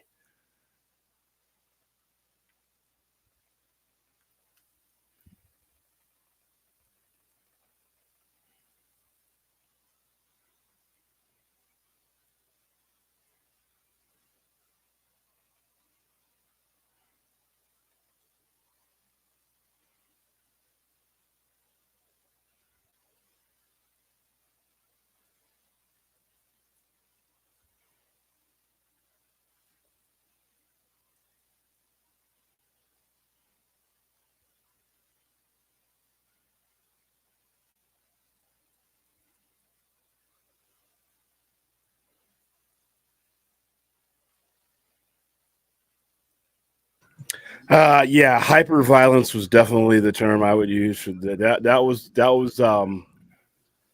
a lot. Like, how much? How much did you see? Because you were away for a bit. Did you see like the final fight? How much did you see there? I saw the final fight. I saw most of it. I was coming back and forth, coming in and out. But yeah, I saw most of the fight scenes. And like I said, the thing about that movie, which is a little bit different to me that I would have to get used to, is that the flow of the violence is just like it just like kind of hits you like rapid fire type shit. So yeah, I mean, I remember we had a Chappie, or not Chappie, or we're about to have Chappie on here. We had Droga. When I showed you guys the trailer that one time, and hey guys, hey, how's it going, Chappie? Hey, how's it I'm ready going? whenever you guys are. By the way, hold on. I just put my buoy in. It's gonna be coming. It's gonna be coming right up. Physical media. Yeah, Physical media. Awesome watch along. Thank you, Fourth. Yeah, the raid still holds still up. Have that shit. It does. You got to play it on VHS. Man. Physical media. Come on, man. Show some love to the physical media. You gotta be kind. Be kind. Rewind. Just kidding. So, but yeah, I was saying a minute ago. Droga had said when I showed you guys the trailer that one time, he said, "Yeah, this makes the movie look like it's it's just action. That's I think we can agree. That's pretty much what you got there." So, and as I said, it's for the amount of minutes that make up the movie, it's pretty. Yeah, it's pretty nonstop. And yeah, like I said, all right, guys, go ahead and launch when you're ready. Hold on, I got my. Let me just get the play. I'm just hold on for one quick second. Okay, I'm on the play button. When do I push play? Yeah. They've been trying to for a little bit, Fourth. In fact, Gareth Evans said it's like they sold the rights like to Sony or somebody to do an American remake of the Raid, because that was partly what got them the financing for the Raid 2. But yeah, it's like they just haven't been able to. It's not a matter of they just didn't attempt. It's just a matter of they haven't been able to get it off the ground. Hey, when do I start? all right, go ahead. Go ahead and start. Look, can we count down? Sure. 5, 4. Is William? 3. Hold on. Let's wait for William. Hold on. Let's wait for William. Okay. Okay, sounds good. So I'm good. I got you guys on the background. I got customers in the store, so go ahead and go. all right, let's count. All right, you count, and I'll hit play then. 1, 2, 3. All right, Midnight Meat Train, everybody. Round 2 of our New Year's Eve watch party. This actually turned out better than I thought it would, because I'm having to use a VLC player for this. Oh, really? At first it was. Which version of you guys watching? The regular one. I couldn't find. I'm watching the director's cut. Oh, how much does the director's cut add to it? I think it's pretty long before I make it done. Waiting than you guys.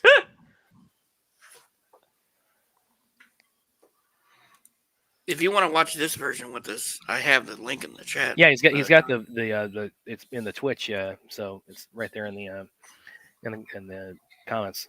You want to pull that up? I tried to find a director's I'm only cut. on the Lakes logo.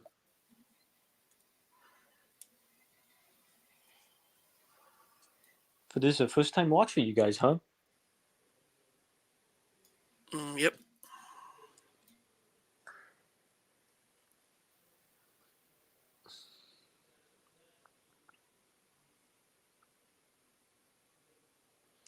It's definitely it's probably my favorite Clive Baker movie. Out of all of his adaptations, this is my personal favorite.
It's interesting that this was pretty much this was like a big flop at the time when it first came out.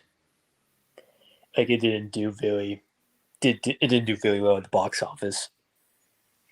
I'd never even heard of it until you guys were talking about it, and when I was looking it up, I was like, "Oh wow, Bradley Cooper." Yeah.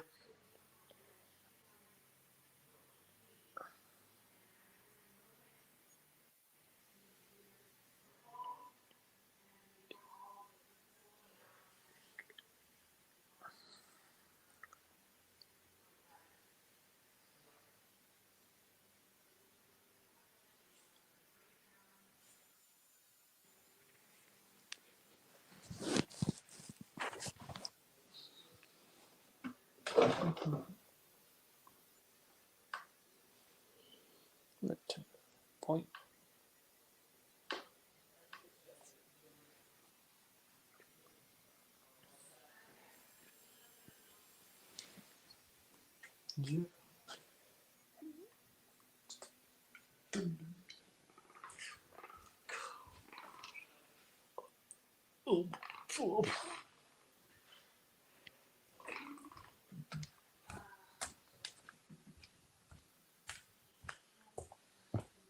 I need somebody to mute because it's the movie's coming over somebody's feed there, or put their headphones on. I think it's right there.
Surprised none of you guys heard of this.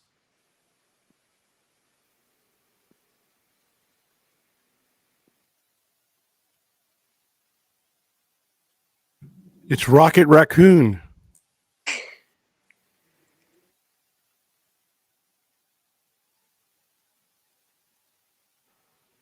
Well, I think this was like one of his first roles, right? When he was first starting out. I think this was like one of his first roles when he started out as an actor. Because this was back in 2008. Because I don't think Bradley Cooper was well known back then.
Mighty Rex says, I assume the actor signed on from the title alone.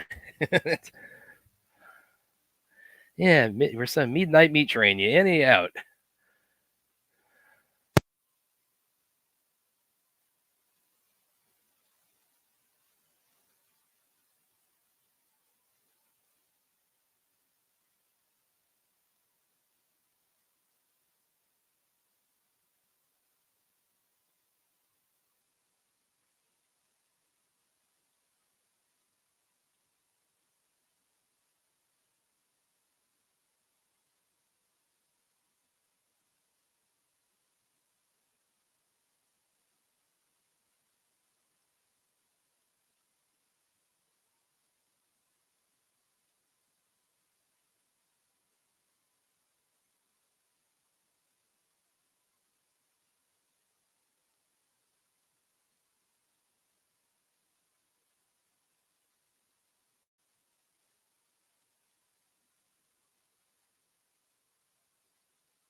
I love the way how like it's shot and like how it's filmed too. It has like this noir like style to it, especially the way how it's like color graded to it.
I thought that was you talking for a second there, Chappie.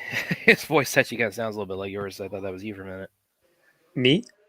Yeah, I thought the guy right there. I thought that was you talking for a minute. No. I just thought you guys had similar. His voice sounded similar to yours.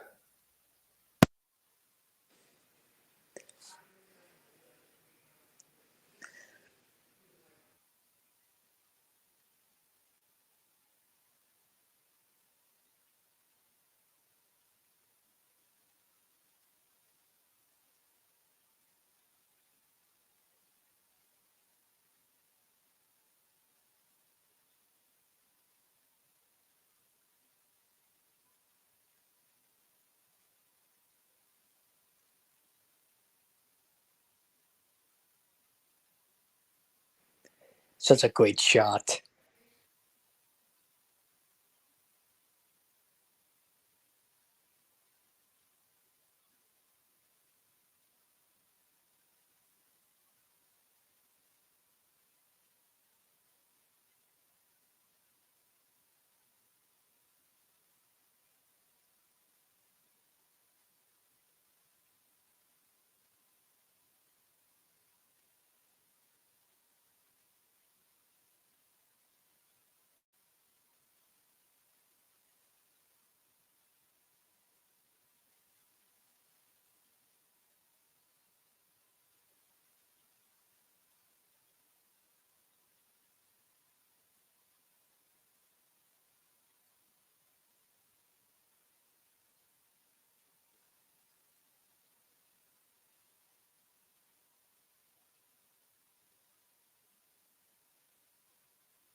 Definitely doesn't hold back when it comes to the gore.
Had a you had a question there, Siri? Hey. You had a question there, man? Yeah, I think we did kind of go quiet for a minute here while we were watching the movie. And a fun day. Happy New Year's Eve. Wait, did we lose it? No, he's just kind of in and out because of course he's in this he's in the sci-fi. Well, he's back now, but Hey Siri. Yeah, I'm just right now. I'm just on the other side of the computer, so I can still see it. I got it up on the screen too. So that's what You I had watching to it do. so far? I'm watching a little bit of it. I watched a little bit of it last night too. Yeah, a little bit of a weird movie. I can't believe it's a Clive Barker. But hi, Siri, how you doing? Plus, I'm getting ready. I'm getting the other stream ready because right after the Justice League one, we go right into the overnighter. That'll lead us into New Year's. So, but I can hear you guys for the most part, unless I leave the right building. when Justice League wraps up, and that should be just an hour for me before the ball drops. That's going to be right after this, right? Yeah. Oh boy. Yep. Okay. Yeah, Justice League is right after this. All right, be right back.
Fourth, stop it. Don't bring that up.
That's so nasty.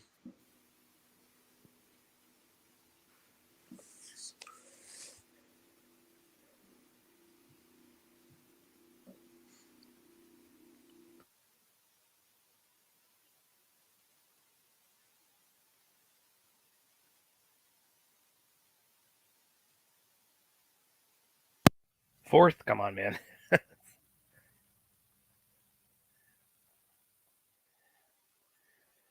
And yes, Vince, this is a weird ass movie. It's weird, but it's so good. Yeah, well, it's, of course, my first time with like the Raid. I've seen more times than I can count, so of course I could basically do like a director's commentary there. But it's like, nah, yeah, just taking And it also, the kills also are just top notch. Yeah, like I said, Ryuhei Kitamura. I only found this out last night that he directed this. If you guys are familiar with Versus, that was his Yeah, first. some Japanese dude, right? I don't know. Yeah.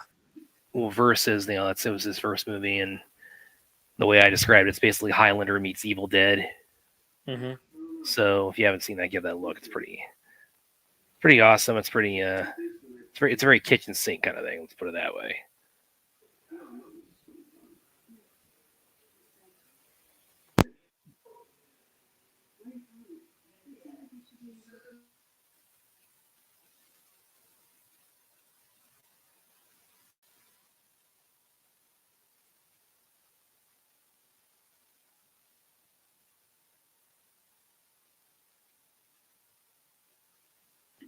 It's always nice to see her around. With she bips. Yeah, that's true. Excuse me.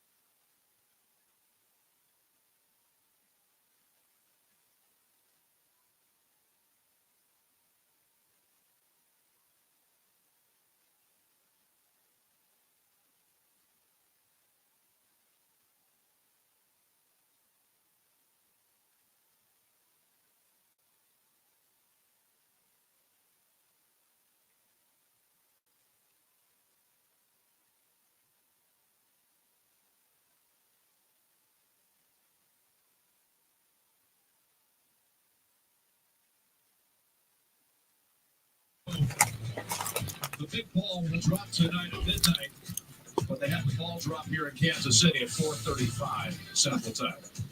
Is that football? Yeah, I got it on the background watching Kansas City drop Why all you got kinds that of in the passes. background? Yeah, I'm seeing a lot of posts about like if it's not Yeah. about New Year's Eve, it's posts about like people frustrated with the game.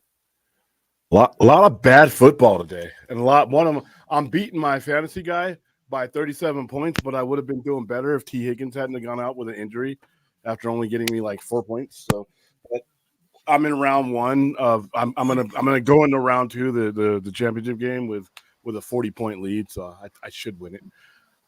Yeah, I'm in my championship game, and I'm gonna lose because the guy had Lamar, Devontae Adams, and Kyrie Williams from the Rams. I had Devontae Adams.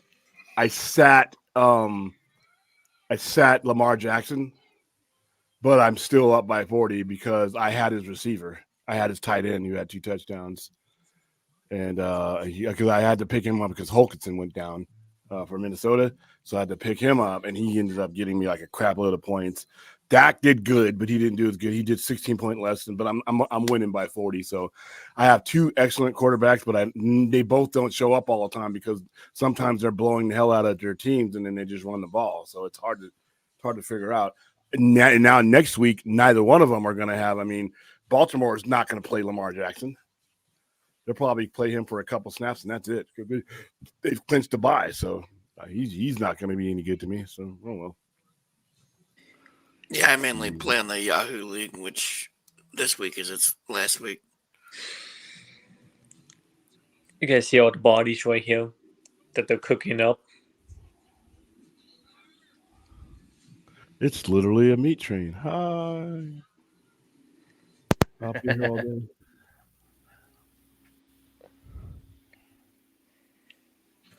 Well, the police don't know yet. Yeah, man.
Yeah, that's so painful.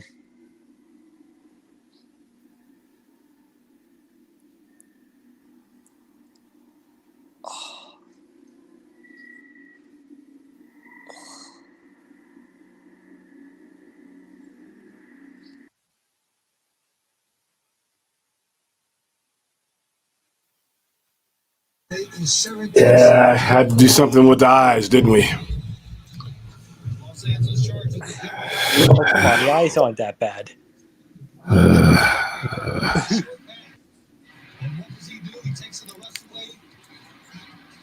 There's Peter Parker with his camera.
Little less of a mark by the quarterback. Hello, Anthony. He said, no, we have the rights.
Well, I think it is officially safe to say that this movie lives up to its title.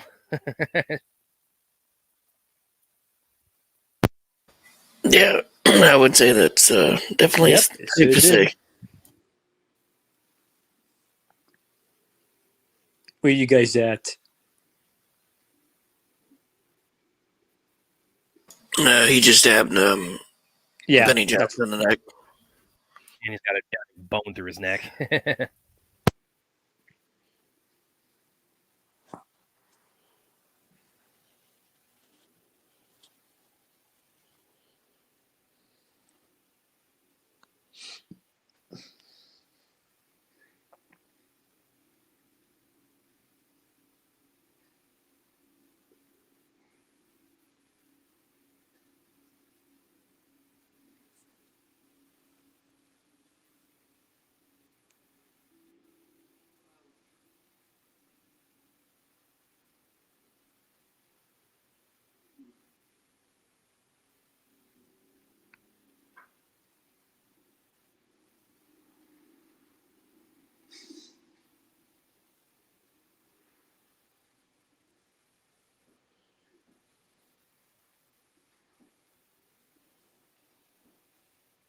Do you think that this was meant to be in 3D? That's a good question. I could see them going for it. I definitely see them springing for it today. Yeah.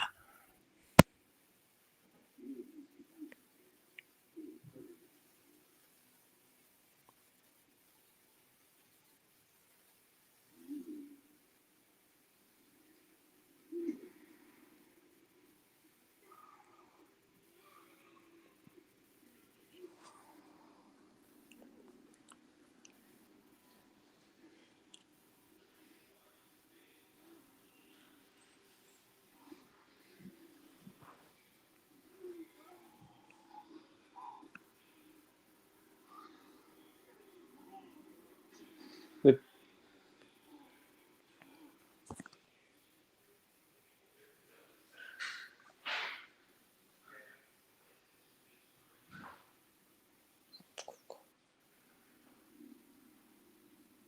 Before you were born, or the birth of any other human being, that's how long. Or longer. And then you found us. There's only a few before you have. The intimate circle that keeps the secret. We protect and nurture them. In order as they might preserve.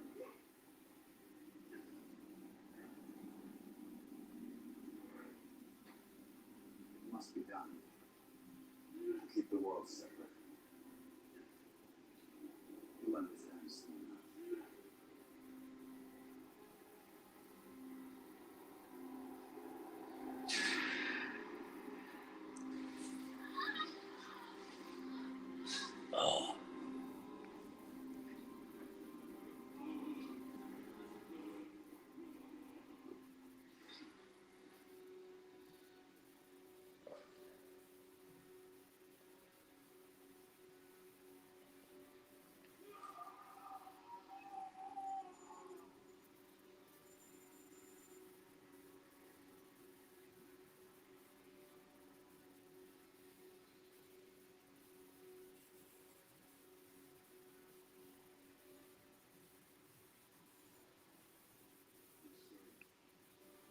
As we all do.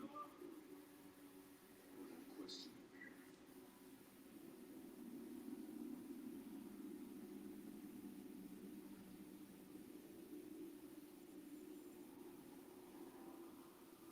Yeah, we're pretty much at the end of the movie, Larry.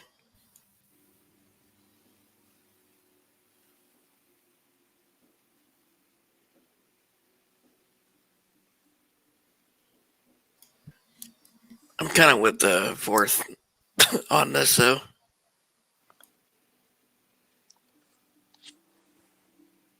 Yo, What's up, Spider-Man? hey, you missed Huh. out. That's nice. no, I'm gonna catch this all on the replay and give Nice William the watch on replay and interact with what sure Brad had Oh, I did, and a lot to say about the raid. So yeah, and as I said, Larry, we did the raid first, so this is wrapping up our second one, and then about half an hour, we're going to start Zack Snyder's Justice League. there's only really one way to watch Justice League on a holiday, Brad. What's that? Yep. So I don't know if you hear Lex Luthor's theme playing in the background, but the credits are rolling on BVS. Yeah. So I had to hit Man of Steel, BVS. Gonna go ahead and now catch Justice League with you guys. Should be fun. Oh, yeah. So you played the first two already. Okay. Yep. I keep wanting. I haven't done this yet. I really want to. I didn't get the chance, and I want. It's the only way to really truly enjoy it. No, I know. I've done that. But it's like I haven't done this marathon yet. Because I want to over the holidays. I get the chance to, and maybe I'll set that for like the. Oh, look, guys, look 14th. this. I've always wanted to do the marathon with like Man of Steel, BVS, Wonder Woman, and then ZSJL. I haven't done that marathon yet. See, I think I look at this entire trilogy like it's a comic book because of how it's played out, but how it looks. But so I look at Wonder Woman's as a tie-in, and I look at Suicide Squad as a tie-in. Yeah, all like this solo, other than Man. You of see what I'm saying? And the event is Man of Steel through. Yeah, other than Man of Steel, like all the solo movies are the tie-ins, and the Man of Steel through JL3. That's the primary run. Okay, I just got But done. I did it with a little extra pretension, so I watched Man of Steel and BVS in black and white, and then I watched Justice is Gray. So. So, fourth, hey, what'd you think of it? Midnight Meat Train? Yeah, Midnight Meat Train just got done. Yeah, like I said, it lives up to its title very well. What's going on, William? How you doing? I'm all right. All right, so for Justice League, we're just gonna everybody I know that's on our network has HBO Max, so we're instead of I'm just gonna watch on putting it in a iTunes. different. Yeah, well, or you have. I mean, I you own it on obviously have to, physical so we're not media, gonna- but since I own when it comes to like the 2 disc, I have to watch it on iTunes. You can still start it at all zeros though, right, Chappie? Yeah, but then like it starts in like chapters, so like when it ends on like my disc, then There he goes. I got. Real quick, guys. Who's that? This stream will end, and the other one is already set up.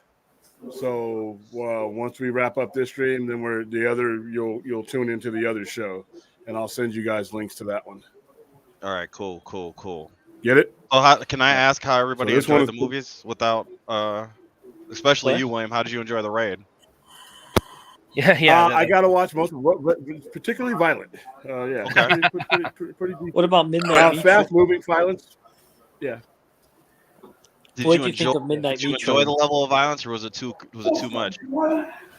No, it was fine. It was just unusually quick paced. I'm not used to it. Like I said, Quick a cuts. lot of these movies, that come from over in that region, their violence is fast flowing. So, and like I said, I haven't watched a lot of those in about 6 or 7 years since I watched a movie like that. So, but I enjoyed it. I didn't get a chance to watch a lot of Meat Train because I had people in the store. I still do. So That means you're making money, which is a good thing.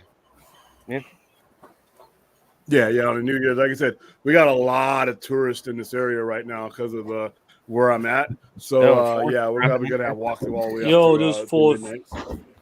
Yeah, I gotta say, I like the raid way more than Midnight Meat Train. No offense, Tony. That's fine. I'll fire It's down. not I'm fair. pretty sure that'll I make get Brad. Well, I was. I mean, Brad will definitely my smile goal. now that he has more people that have watched the raid now.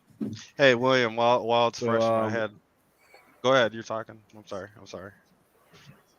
No, I'm gonna go ahead and put the link for Justice League in the Patreon, so you guys can go. So what time is that at? In fact, I'll do that. 7, so about 25. 4 o'clock. Okay. Or 7 for me. It's so weird this is gonna because shut it's down 6 right now? It's 6:46 right here. It's 6:46 where I live. But You can it's keep this chat going for as long as you guys want to, but I'm Yeah, gonna get ready for. Let's shoot the shit a little bit. I want to hear what everybody thought of the movie. Since you guys did a watch along, you should give your thoughts on the movies. Yeah, it was great. Yeah, Midnight Terrific. Meat Train. That was the first time for me, and that was again, like I said, lived up to its title, and that was I think I may go back and give that another look because I'm kind of still processing a lot of that. I went out for a walk. I was like, I ain't feeling this at all. But this is what you named your whole avatar after. Is that bad? Oh, wait, no. Could you? You were bring up the you were names? Midnight Meat Walrus for a while there, weren't you? Wait, can you see the names? Because my name fits this stream. I don't know who has control of that. William? Can I see you in the? Just say something in the private chat in the back, and I'll see what your name is.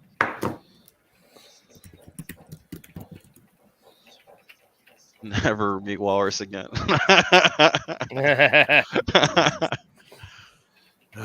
What's going on, Larry? I see you in there. What's going on, Rex? Daniel? But hey, this is the best condition I could have ever thought that I would ever watch this movie in. Faded? Amongst friends. A bit too much for you. Those early 2000s, even mid 2000 horror movies with their like overly ambitious special effects, the CGI, the wannabe David Fincher camera angles that overdo it. Just man, I don't know. It's weird. It's not the story's not bad. I think it was just like the way it was executed. Well, I was saying in the chat, I'm like, it reminded me of like a horror version of Being John Malkovich. Just how weird and out there it was. Yeah. Is it? Oh, it's... Yeah. I think that's kind of where I would let me take a comment up here. That's kind of where I would fall on it too. And like I said, Ryuhei Kitamura, you've seen his body of work. He doesn't not leave you unsettled. So, What's your favorite fight in the raid, Brad? my favorite fight is the end fight with Mad Dog. Yeah, that's a good one. I do like when he puts the dude through the door and then busts his neck through the broken door. That's so good. Lands his neck on like the cracked bottom. Yeah. After he kicked him through the door, yeah, that was great. Yeah, and actually, There were some great kills though. The kills are like top notch. That's what I'm saying. It's like one of the best action movies, I think, as far as like. Yeah, because you at Spider-Man had seen as I was telling everybody about the raid and people hadn't seen it. He was one of the people in the comments saying, "Oh no, Brad's spot on there." It's and it was getting all kinds of hype and praise when it was dropping back in 2012. And like I said, also I kind of liked it. One thing I said during the watch party for that was I kind of had a little bit of a flashback when they put out Everything Everywhere All at Once last year, because they had a similar kind of rollout. For anybody who hadn't seen the Raid movies theatrically, the rollout they did was it happened over like a 2-week period where it's like weekend one, it was basically just New York and LA. And then weekend two, they put it out like basically all the other big cities. And then it wasn't until weekend three where they put it out nationwide. And they basically did this. That's what they did with the Raid movies, and basically did the same thing with Everything Everywhere All at Once. So Wasn't it supposed to get a third one this at one point? Yeah, initially, but then your mic is kind of going out there, Brad. Yeah. can you hear me better now? Yeah, we can hear you. Okay. So when he moved back to the UK with his family, This is Gareth Evans. yeah, and with that, and then also with the way that the Raid 2 ends, which I won't spoil for anyone who hasn't seen it, but between those two, he basically ended up saying, it's like, I'm kind of happy with, now that I think about it, with how that wrapped up. So he ended up deciding to kind of close the book with the Raid 2. The one thing that I will say, if you're kind of curious about one that I will kind of recommend, this is actually another Japanese one, or I guess connected to Ryuhei Kitamura, even though this is American. It's called Reborn. It came out in 2016, and I kind of like in that too. It's basically like a Japanese John Wick, but I've also said it's basically the closest thing we'll ever get probably to the Raid 3, and that's not just me speaking euphemistically. That's also like the way Gareth Evans has described it. He's said the focus would kind of shift away from Rama and more to something like the gang war between the Yakuza and the Indonesian gangs. And a lot of it would take place, them kind of battling each other in a forest. And Reborn, actually, like the last third, pretty much is this big, war of assassins in a forest. We definitely missed out on his Deathstroke movie. Yes, we did.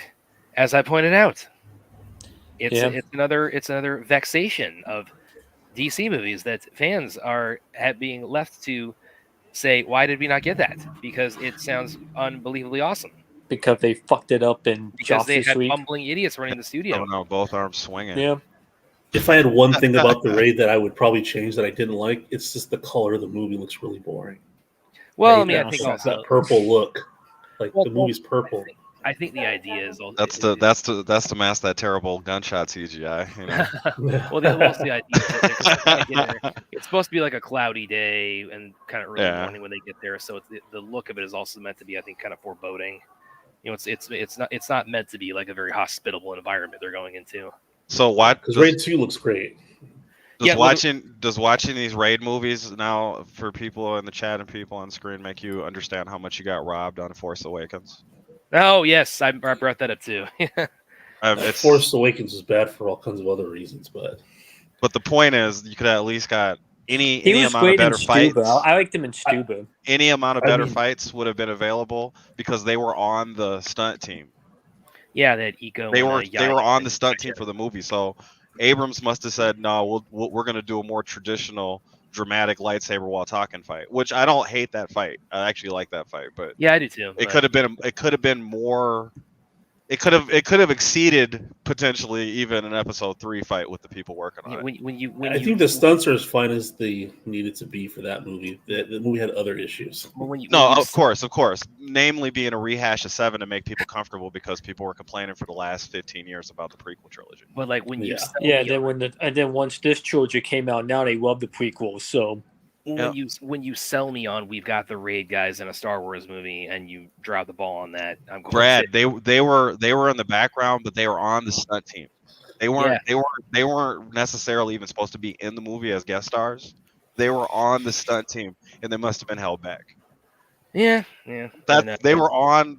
I don't know if they were the coordinators, but they were the team. You know what I mean? Yeah, and Daniel asked Rogue One. No, it did not have the raid actors, but it had Donnie Yen in it. It had Donnie Yen. And speaking of Donnie Yen, I don't know if Link would still hear me or if anybody else has. Anybody seen Flashpoint? Yes, I have. Raid kind of mixes fighting styles, weapons. Well, Flashpoint is more like that as well. You get a little MMA. What's Flashpoint? Because I'm thinking DC. No, it's a Donnie Yen, like a cop thriller. Yeah, Hong Kong style, fast paced action thriller type. Yeah, of situation. Is it better than Super Cop? I would say so. Yeah. Well, it's basically not really comparable, but yeah. Oh, and it's basically because Donnie's a big MMA fan, so it's basically him like bringing showing off. Bringing MMA kind of inspired fight choreography to the Hong Kong action movie industry, and he really helped the game with that. Yeah, I remember when that came. I remember that coming because that came out like the Flashpoint. Donnie's Flashpoint came out like within like a year or two of when it came out like 2012 or 2010, and then that was 2008 for the movie, and then Flashpoint the story that was like 2009. It was over the course of like 2009, 2010. So I remember like those kind of overlapping somewhat. So and even now you still there is still some kind of distinction required. So Brad, what's Kung Fu Kingdom all about? It's pretty much what it sounds like. We're martial arts site. We talk about everything in martial arts, whether it's training or movies or philosophically or entertainment or things like that. And like a segment about like unsung heroes, because I think Cynthia Rothrock and a couple other people really need their names out there. Yeah, I've some great movies. I might run that actually by one of my editors. Thank you. We definitely spotlight a lot of people. I have interviewed Cynthia actually. Oh, you did? Yeah. Oh, yeah. It's just sad that the last movie I remember her in, I don't know if it's her last movie, but was that female version of Expendables? Yeah, called by Asylum. Yeah. She's got one I know coming up called The Last Kumite. She was so good in that. Yeah. Wait, that came out already, or no? It is coming. It's called The Last Kumite. Let me look it up real quick. Hey, real quick, I just noticed a really a coincidence that I wasn't intending. Yeah, is on my stream deck when I control like the watch parties and stuff. Where the movie's at, the shortcut is called Meat. I was like, yeah, Midnight Meat Party on the Meat shortcut. But I think I don't know how you feel about if I was going to do a pay for a Patreon to get a movie that I wanted streamed. I was thinking about Undefeatable.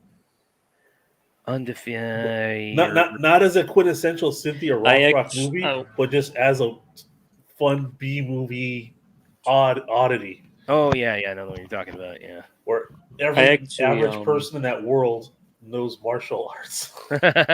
I don't know about you guys, but I yesterday I debated about watching Justice Week before we watch Zack Snyder's Justice Week. I mean, I don't know. If you're using it to ring in the new year, you don't. Wait till after you're drunk and this is Yeah. over. I watched We should the do that. theatrical We should. version of BVS last night. Ugh. Also, the conductor actor's last name is. You watched the theatrical or ultimate? Theatrical. I I watched watched the the theatrical ultimate last literally month. Wait, Vince, are you saying in me that Me Train, like the conductor, his last name is my last name? Yeah. Oh, I wasn't aware of Yeah. that. Yeah, I was reading that in the Wikipedia. Okay.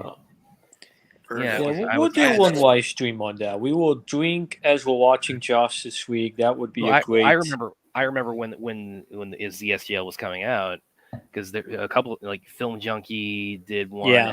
And, Squadcast, Tim and Scott did one. They did a a party, quote unquote, for that. Yeah, that as was the hilarious. lead into like, okay, we're gonna give this piece of shit a send off. And those were hilarious to watch. It was those are both the first time I had seen the theatrical cut since it originally came out.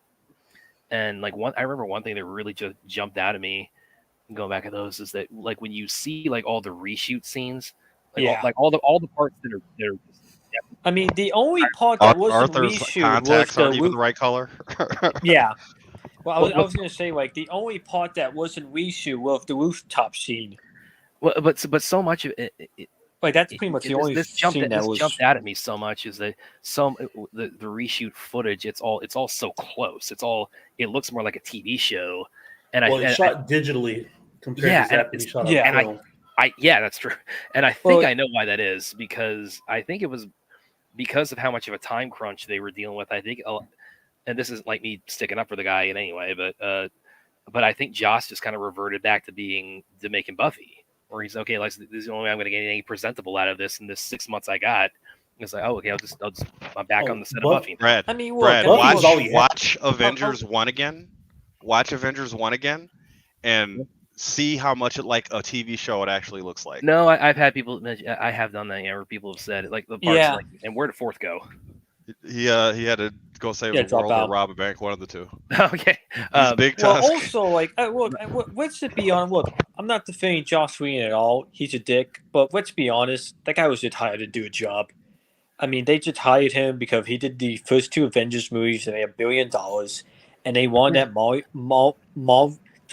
MCU formula to the Justice League, and he pretty much gave it to them. And that goes back to the bad management there, Williams is always talking about. Yeah, that's Jeff Johns and John Bergen. I have seen people I have seen, people, commentators say it's like not necessarily sticking up for Whedon, but have made the comment that if it hadn't been him, like it didn't, because of the phase they were at, like how late in the game it was, like. Even if it hadn't been him, if it had been anybody else, it wouldn't have turned out any better. It's like, I can agree with that. That intro shot on the rooftop. Spielberg could have done that movie, and it would have still been shit. That intro scene on the rooftop just kind of proves that not any jackass director can aim a camera at Batman and make it look cool. I'm sorry. Well, the reason why it's edited so bad, I also want to, and maybe we'll bring this up if we ever watch it one day, but like, I think because then Batman was so violent in BVS, they wanted to like cut back on that a little bit. We are like, not watching that someday. Yeah, Thank you, I was about to highlight that. Thank you. Well, did you bring that up? I'm gonna go ahead. Yeah. That's one Batman opinion me and William agree on. Yeah, Oh, you have to run that by William, and I can tell you, you're definitely gonna give it a hard no. It's pretty funny. The last time I watched that was because my kid's friend was all about the Zack Snyder cut, right? Oh yeah, it's really good. I saw it out. I was explaining, like, we were talking casually about it, and I had mentioned that there was the Justice League version. He was like, "What is that?" I'm like, there was a whole other version of the movie that came out that was chopped up. So really, you haven't seen it? And I put it on for him just out of amusement, and he was his jaw was dropped. Like, what the hell happened to Steppenwolf? What's this opening scene? It was like he got the reverse experience, but he didn't know the Joss thing existed. Yeah. Well, the Steppenwolf, like what you said about Steppenwolf, that's good, because that's one thing I really, really appreciated when it got the green light, was that they did re-implement the Steppenwolf design that Zach had initially wanted to go with, because I mean, the way he was in Justice League, that guy looks more like Steppenwolf's grandfather. We got a Justice League. Well, he looks more He like looks like an Yuga. He action looks figure. like a weak Make version sure of she Yuga has that Khan. wall cleaned up. In the back. Yeah, He but looks like a weak action figure that should be in He-Man. Like that's where he belongs. So Yeah. Brad, you said this movie you were talking about that's supposed to be the spiritual successor to the Raid. Where can we find that at? Reborn. It's you can find it on Amazon Prime, and it's also on Okay. Shudder. On Shudder. On Shudder? Okay. Yeah, so you can find out. You stream for like $3 on Amazon, or it's also on Shudder. It's a horror type action thing or what? Well, Okay, guys, I gotta get Yeah. going. I'll meet you guys at the live stream. Okay. Peace out. See ya. All right. see you, man. See, Tony. Take care, Chappie. Yeah, it's kind of got it's kind of got a little bit of a horror tone to it. So yeah, I guess that's probably why they got it on Shudder. Hey, But Spider-Man, Yo, should we get these grievances out of the way before we actually no, let's get do to it after real... the movie. I want to After? watch. Yeah, because I know you're gonna pick it apart. And I told you, I don't know if you heard No, me. I'm- I watched the whole thing. I'm watching the whole thing today. So I just got finished watching Man of Steel and BVS. Okay, I'm in not gonna black pick it and apart white. as we watch it. I'm gonna let. No, Liam I have know, but screen I day. can sense. I'll be watching your screen, and I can sense kind of where you like to pick it apart at. So I'll just be like extra Because observant. But for those who don't know, I actually don't consider Zack Snyder's Justice League part of the Man of Steel and BVS sequel. For me, it Okay. just ends at BVS. But Okay. I enjoyed Justice League, Okay. but I didn't love it. Okay. And like I was pointing out in chat yesterday, this will be a debate between a filmmaker and a fan. So as far as like the biases go, I'm coming from a different angle than you're coming at, and I very very much appreciated with Zack Snyder's Justice League. In fact, I'll explain how I came when BVS was out in the movie theater. That was the only time I saw it. I saw Man of Steel twice before that, all together, once in the theater and once at home. And I watched BVS in the theater on Easter weekend when it came out. So 2 days after it came out. Okay. All right. After that, Civil War came out either before or after that. And what's the other movie from Marvel that came out after that? It was Doctor Strange. Doctor Strange. Doctor Strange was the last superhero movie I watched for like 7 years. It's like 6 or 7 years. And you know how much I like superheroes, right? Big comic book fan the whole night, whatever. So, anyways, I'll pick your brain on that. Last year I decided I'm gonna go ahead and rewatch the Marvel everything in chronological order. But before that, I'm gonna go ahead and watch the Zack Snyder's Justice League. So Justice League came out in 21. I didn't even watch it at all. Didn't care to watch it. Was done with movies altogether. So I put it on in 22. As soon as I saw what they did with the New Gods and I understood this motherfucker knows about comic books, like he knows what the fuck he's talking about, that made me appreciate all the other movies. And then I went back and I watched, I think a couple of days later, I ended up watching BVS and then Man of Steel on that. So I went backwards. So a couple of days later, I watched BVS and the whole mid scene. So my uncle tried to get me to watch Ultimate Edition when it came out. So he got it. He's like, check this out. I got to the part where they shot Jimmy Olsen and I was just like, it was like 3:00 in the morning. I just left. So I didn't even really care to watch it then. It wasn't because I thought that scene was stupid. I just at the time wasn't interested in watching superhero movies for anymore. I wasn't looking. I wasn't even spoiled on anything. I didn't even know what happened in Avengers Endgame or anything. So I've never seen Endgame or Infinity War. Well, this is where I'm getting at. So when I watched the Zack Snyder's Justice League, that made me appreciate how Zack made the movie. I watched the other ones, got a better appreciation for them. Then I ended up, like I said, completely in chronological order. So I'm talking about Agent Carter. I'm talking about Agents of S.H.I.E.L.D. I'm talking about Marvel. I'm talking about watching Captain Marvel after Captain America, but before Iron Man because I'm going in timeline order. I'm talking about all that. And I caught all that up by the time Thor came out. And when I got to Avengers Endgame, will not be to sway your mind, and it's just no. I'm just gonna point out like why I like when we have our discussion, I'll point out why I appreciate it in comparison. Because after I watched that, I went and watched the whole Marvel up to beyond. But I watched Endgame. I think I watched Endgame and Infinity War twice in a row. So after I got done watching those, but since I was doing it in chronological order, there's that time skip. There's stuff in between. So I watched the stuff in between, and then I went back and watched both of them in succession. You know what I mean? And I can say, in my opinion, as comparable as the movies are, and to see where the story of Zack Snyder's Justice League was going, it would have topped everything Marvel had coming. Yeah, well, And I as guess- we know, Although that's I don't the case. disagree. I don't well, disagree. as you said, But this came from somebody who didn't watch shit for the whole time, and when there was that whole release the Snyder Cut thing, I wasn't even basically aware of it.